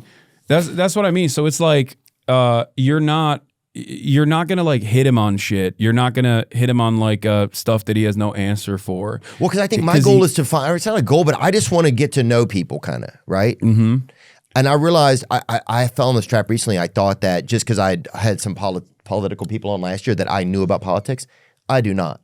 That was a trap. Even my own ego was like, oh, maybe I know something about politics. I don't know shit. Now I have some ideas. I know what it feels like to be kind of like, I feel like just a pretty regular person. And then, I don't know, I try to find empathy here and there and figure things out. But I'm learning a lot. I've definitely learned a lot more than I knew 2 years ago, for sure. But then to think that I have to be careful not to like smoke my own nuts or whatever it's called, where it's like just because I had some politicians on, now I'm fucking, Jim Rome or somebody, or I'm like Malcolm X. Malcolm X, yeah. Malcolm X, dude. Yeah. So yeah, but anyway, but no, dude, I like your attitude. I like your charisma. I like that. I wanted to talk a little bit more about, I know you have a program where you like try to co-op and put money back into things that mean something to you. Yeah, my podcast is a cooperative corporation, so like everyone has equal say, equal pay. Yeah. And there are different formations of that. Like you don't have to make it equal pay, but I just thought it would be the best possible way to go about it. But it's most importantly, aside from the equal pay, the equal say part is really important. We get together, and if someone has a obligation, they're not showing up, it's fine. We make do. We figure it out as we go along, and I think that's how you get the most successful business, like for sure. That's something that I stand by. And we still obviously have to hire contractors every now and then too. Yeah, for sure. And we could get together another time and talk about business strategy and things like that. I think it'd be interesting. But yeah, I just wanted to just. And yeah, we do a lot of fundraising. Like the other day, I had the No Other Land, the Palestinians who made a documentary about like they their were on lives. your show? Yeah, I had him. No, we tried to get him. I had him on my house. Like they rolled up deep. They had like 10 people. Like the whole family was there. Dude, and no other friends. That's what I'd say. Yeah. Dude, the fucking we invited two of you guys. Yeah, they also like straight up came from, occupied Palestinian territory. Like they flew into America. And we were chilling. We were just like talking about their experiences. Crazy. And I interviewed them. And then in the process, like the organization that actually brought them here, who works with, a lot of Palestinians on the ground, like they were like, oh, can you share this link to fundraise? So I did. And we in the hour-long interview that we did, we fundraised $100,000. Now it's sitting at $135,000. But like that's the type of stuff that I love being able to do, because like I feel so powerless a lot of times when I see all of this death and destruction, and I feel like it's a meaningful way to be able to help to actively fundraise.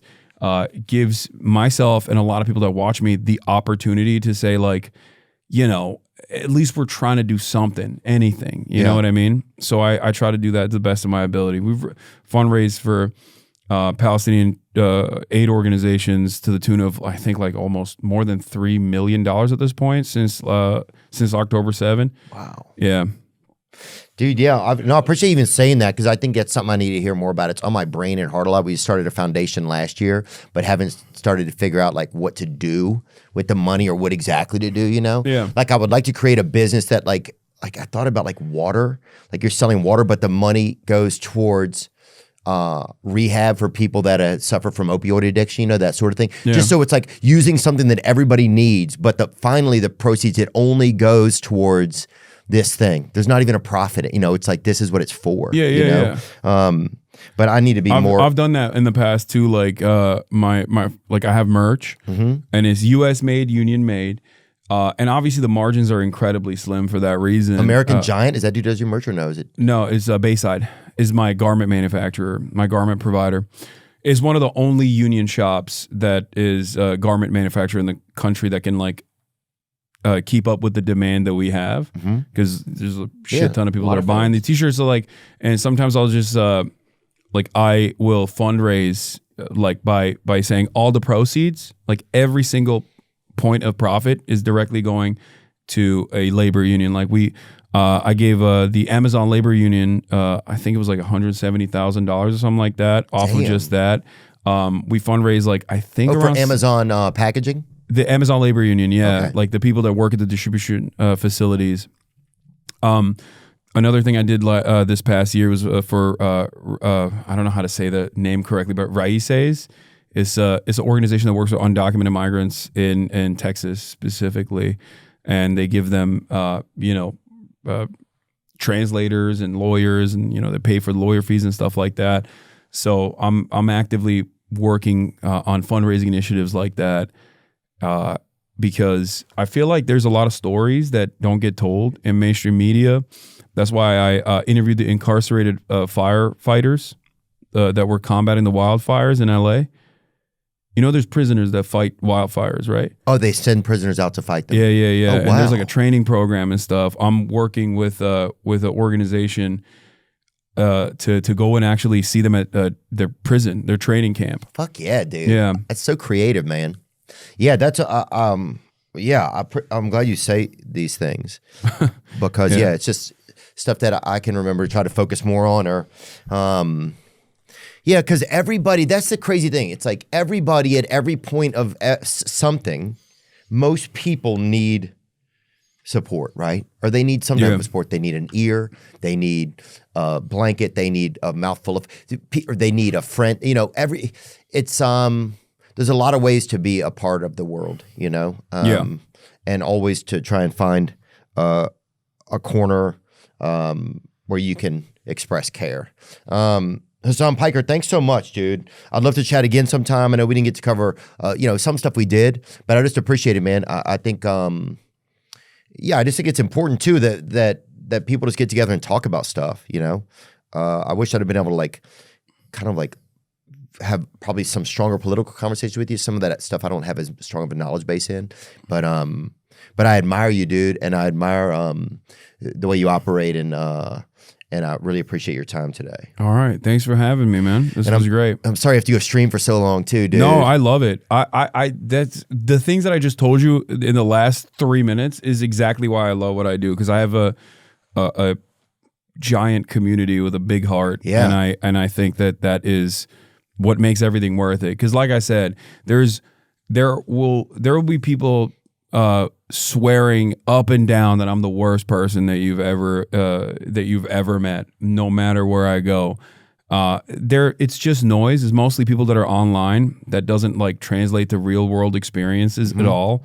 But in spite of all of that, in spite of like people constantly working to actively smear me to say I'm anti-Semitic or I love terrorism or whatever the fuck, with clips out of context and all this shit, at the end of the day, I get to make an impact, and that's how I sleep soundly at night. You know, Yeah. where I know that all of this is worth it. Well, I had a Jewish friend recommend you to me. Who's the Jewish friend that about recommended? podcasting. They said do not name them. Oh, damn. No, they didn't. That part I made up, but I would just protect their anonymity. But it just, you know what I'm saying? Like, just it's like people, I think people, I don't know. We're all trying. I think, yeah, I have a neat community too that I feel like wants to do stuff that's important in the world, and we're all trying to figure out how, you know. Yeah. But yeah, I see that light in you, man, and I appreciate you coming and sharing your time with us today. I really do. All right. Thanks for having me. You bet, man. Now I'm just floating on the breeze, and I feel I'm falling like these leaves. I must be cornerstone. Oh, but when I reach that ground, I'll share this peace of mind I found. I can feel it in my bones, but it's gonna take